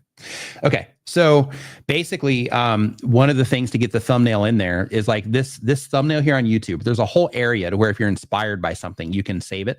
So let's say, for example, let's say that I like just kind of the packaging of Nate Black's thumbnail here. Then I can click on the 3-dot menu on the side and I can hit share. And then I can go over and I can click on more, and then I can click on the New Creator app. And then now it's going to save the thumbnail into my app. It's going to save the title into the app. It's going to save a link, and then I can put any notes that I want. And in addition to that, I can say like, okay, for this one, I like the general idea of the video, and then I hit save. Okay. And then from there, when I go into the New Creator app and I go into the thumbnail, or sorry, before I go into the thumbnail tester, I go into the observatory of thumbnails and see these right here. You can also save from other platforms, right? So this one right here, where it says me as a stormtrooper for clapping vid. So my clapping song that I play during live streams, this one, high five, fist bump, high five. I don't play it a lot, but I have a whole storyboard of how I actually want to make a video for that. So here I saw somebody making AI about how to turn yourself into a stormtrooper. So I'm like, okay, I'm going to save that so that when I get to that part in the video, I can do that. And then here, a good editing style. So I saved that. And both of those are from TikTok. So here, like, let's say that in Nate's case, I was going to test his thumbnail. Up in the top right-hand corner, right around the S in the word cares, there's a little icon there, and I can press on that, and then it downloads that thumbnail to my photo library. And then what I can do is I can go back, and then I can go into the thumbnail inspector, go here, go and grab Nate's thumbnail, and then I can put whatever title I want. We'll just say, Yeah, I'm not sure what his title was. I have to go back in. But basically, once I do that, then I hit analyze thumbnail, and then it'll analyze the thumbnail and give a full report. So that's the thumbnail inspector and how that whole thing works. But basically, the whole thing is just made. Essentially, it's like a productivity tool for content creators. And then it also gives that feedback, because I know a lot of content creators, they don't have other content creators in their lives. So because of that, they have difficulty getting feedback. Like, is this good or not? So basically, I took my decade of YouTube experience in my personal channels and consulting, and I built all of the prompts and all that stuff for the thumbnail testing around that. And I've been fine tuning it, and I'll continue to fine tune it as well. But I worked on that prompt for quite some time and tested hundreds of thumbnails against it in order to, refine it to where, it gives like real good actionable feedback. So yeah, it's pretty cool. But yeah, you can check that out at the very top of the screen, or just go to newcreatorapp.com. And then there's links directly to the app store and stuff there, and just a little bit of information about the app. So let's see here. Best way to get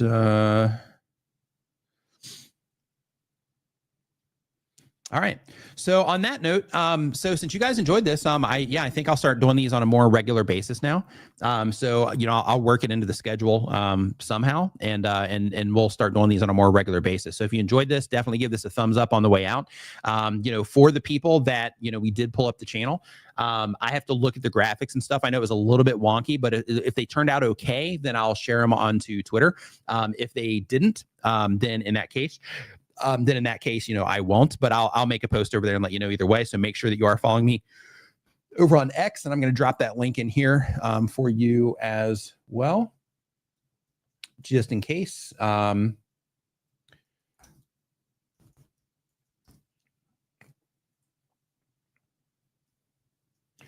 in the future, really, I'll probably do that on my, I'll probably drop these into my community feed or something too, because I think that might also be a better spot, because I know there's a lot of people that are kind of protesting X right now. So because of that, I don't want to force anybody over there for that stuff.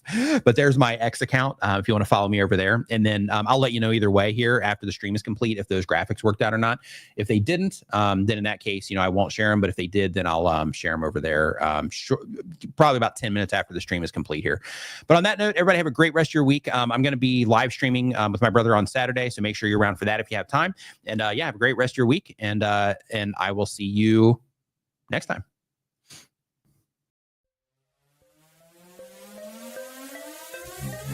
Hit the sub button, hit the like button. If you're having fun, comment, type something. If you're laying back, leaning and engage, just take a second.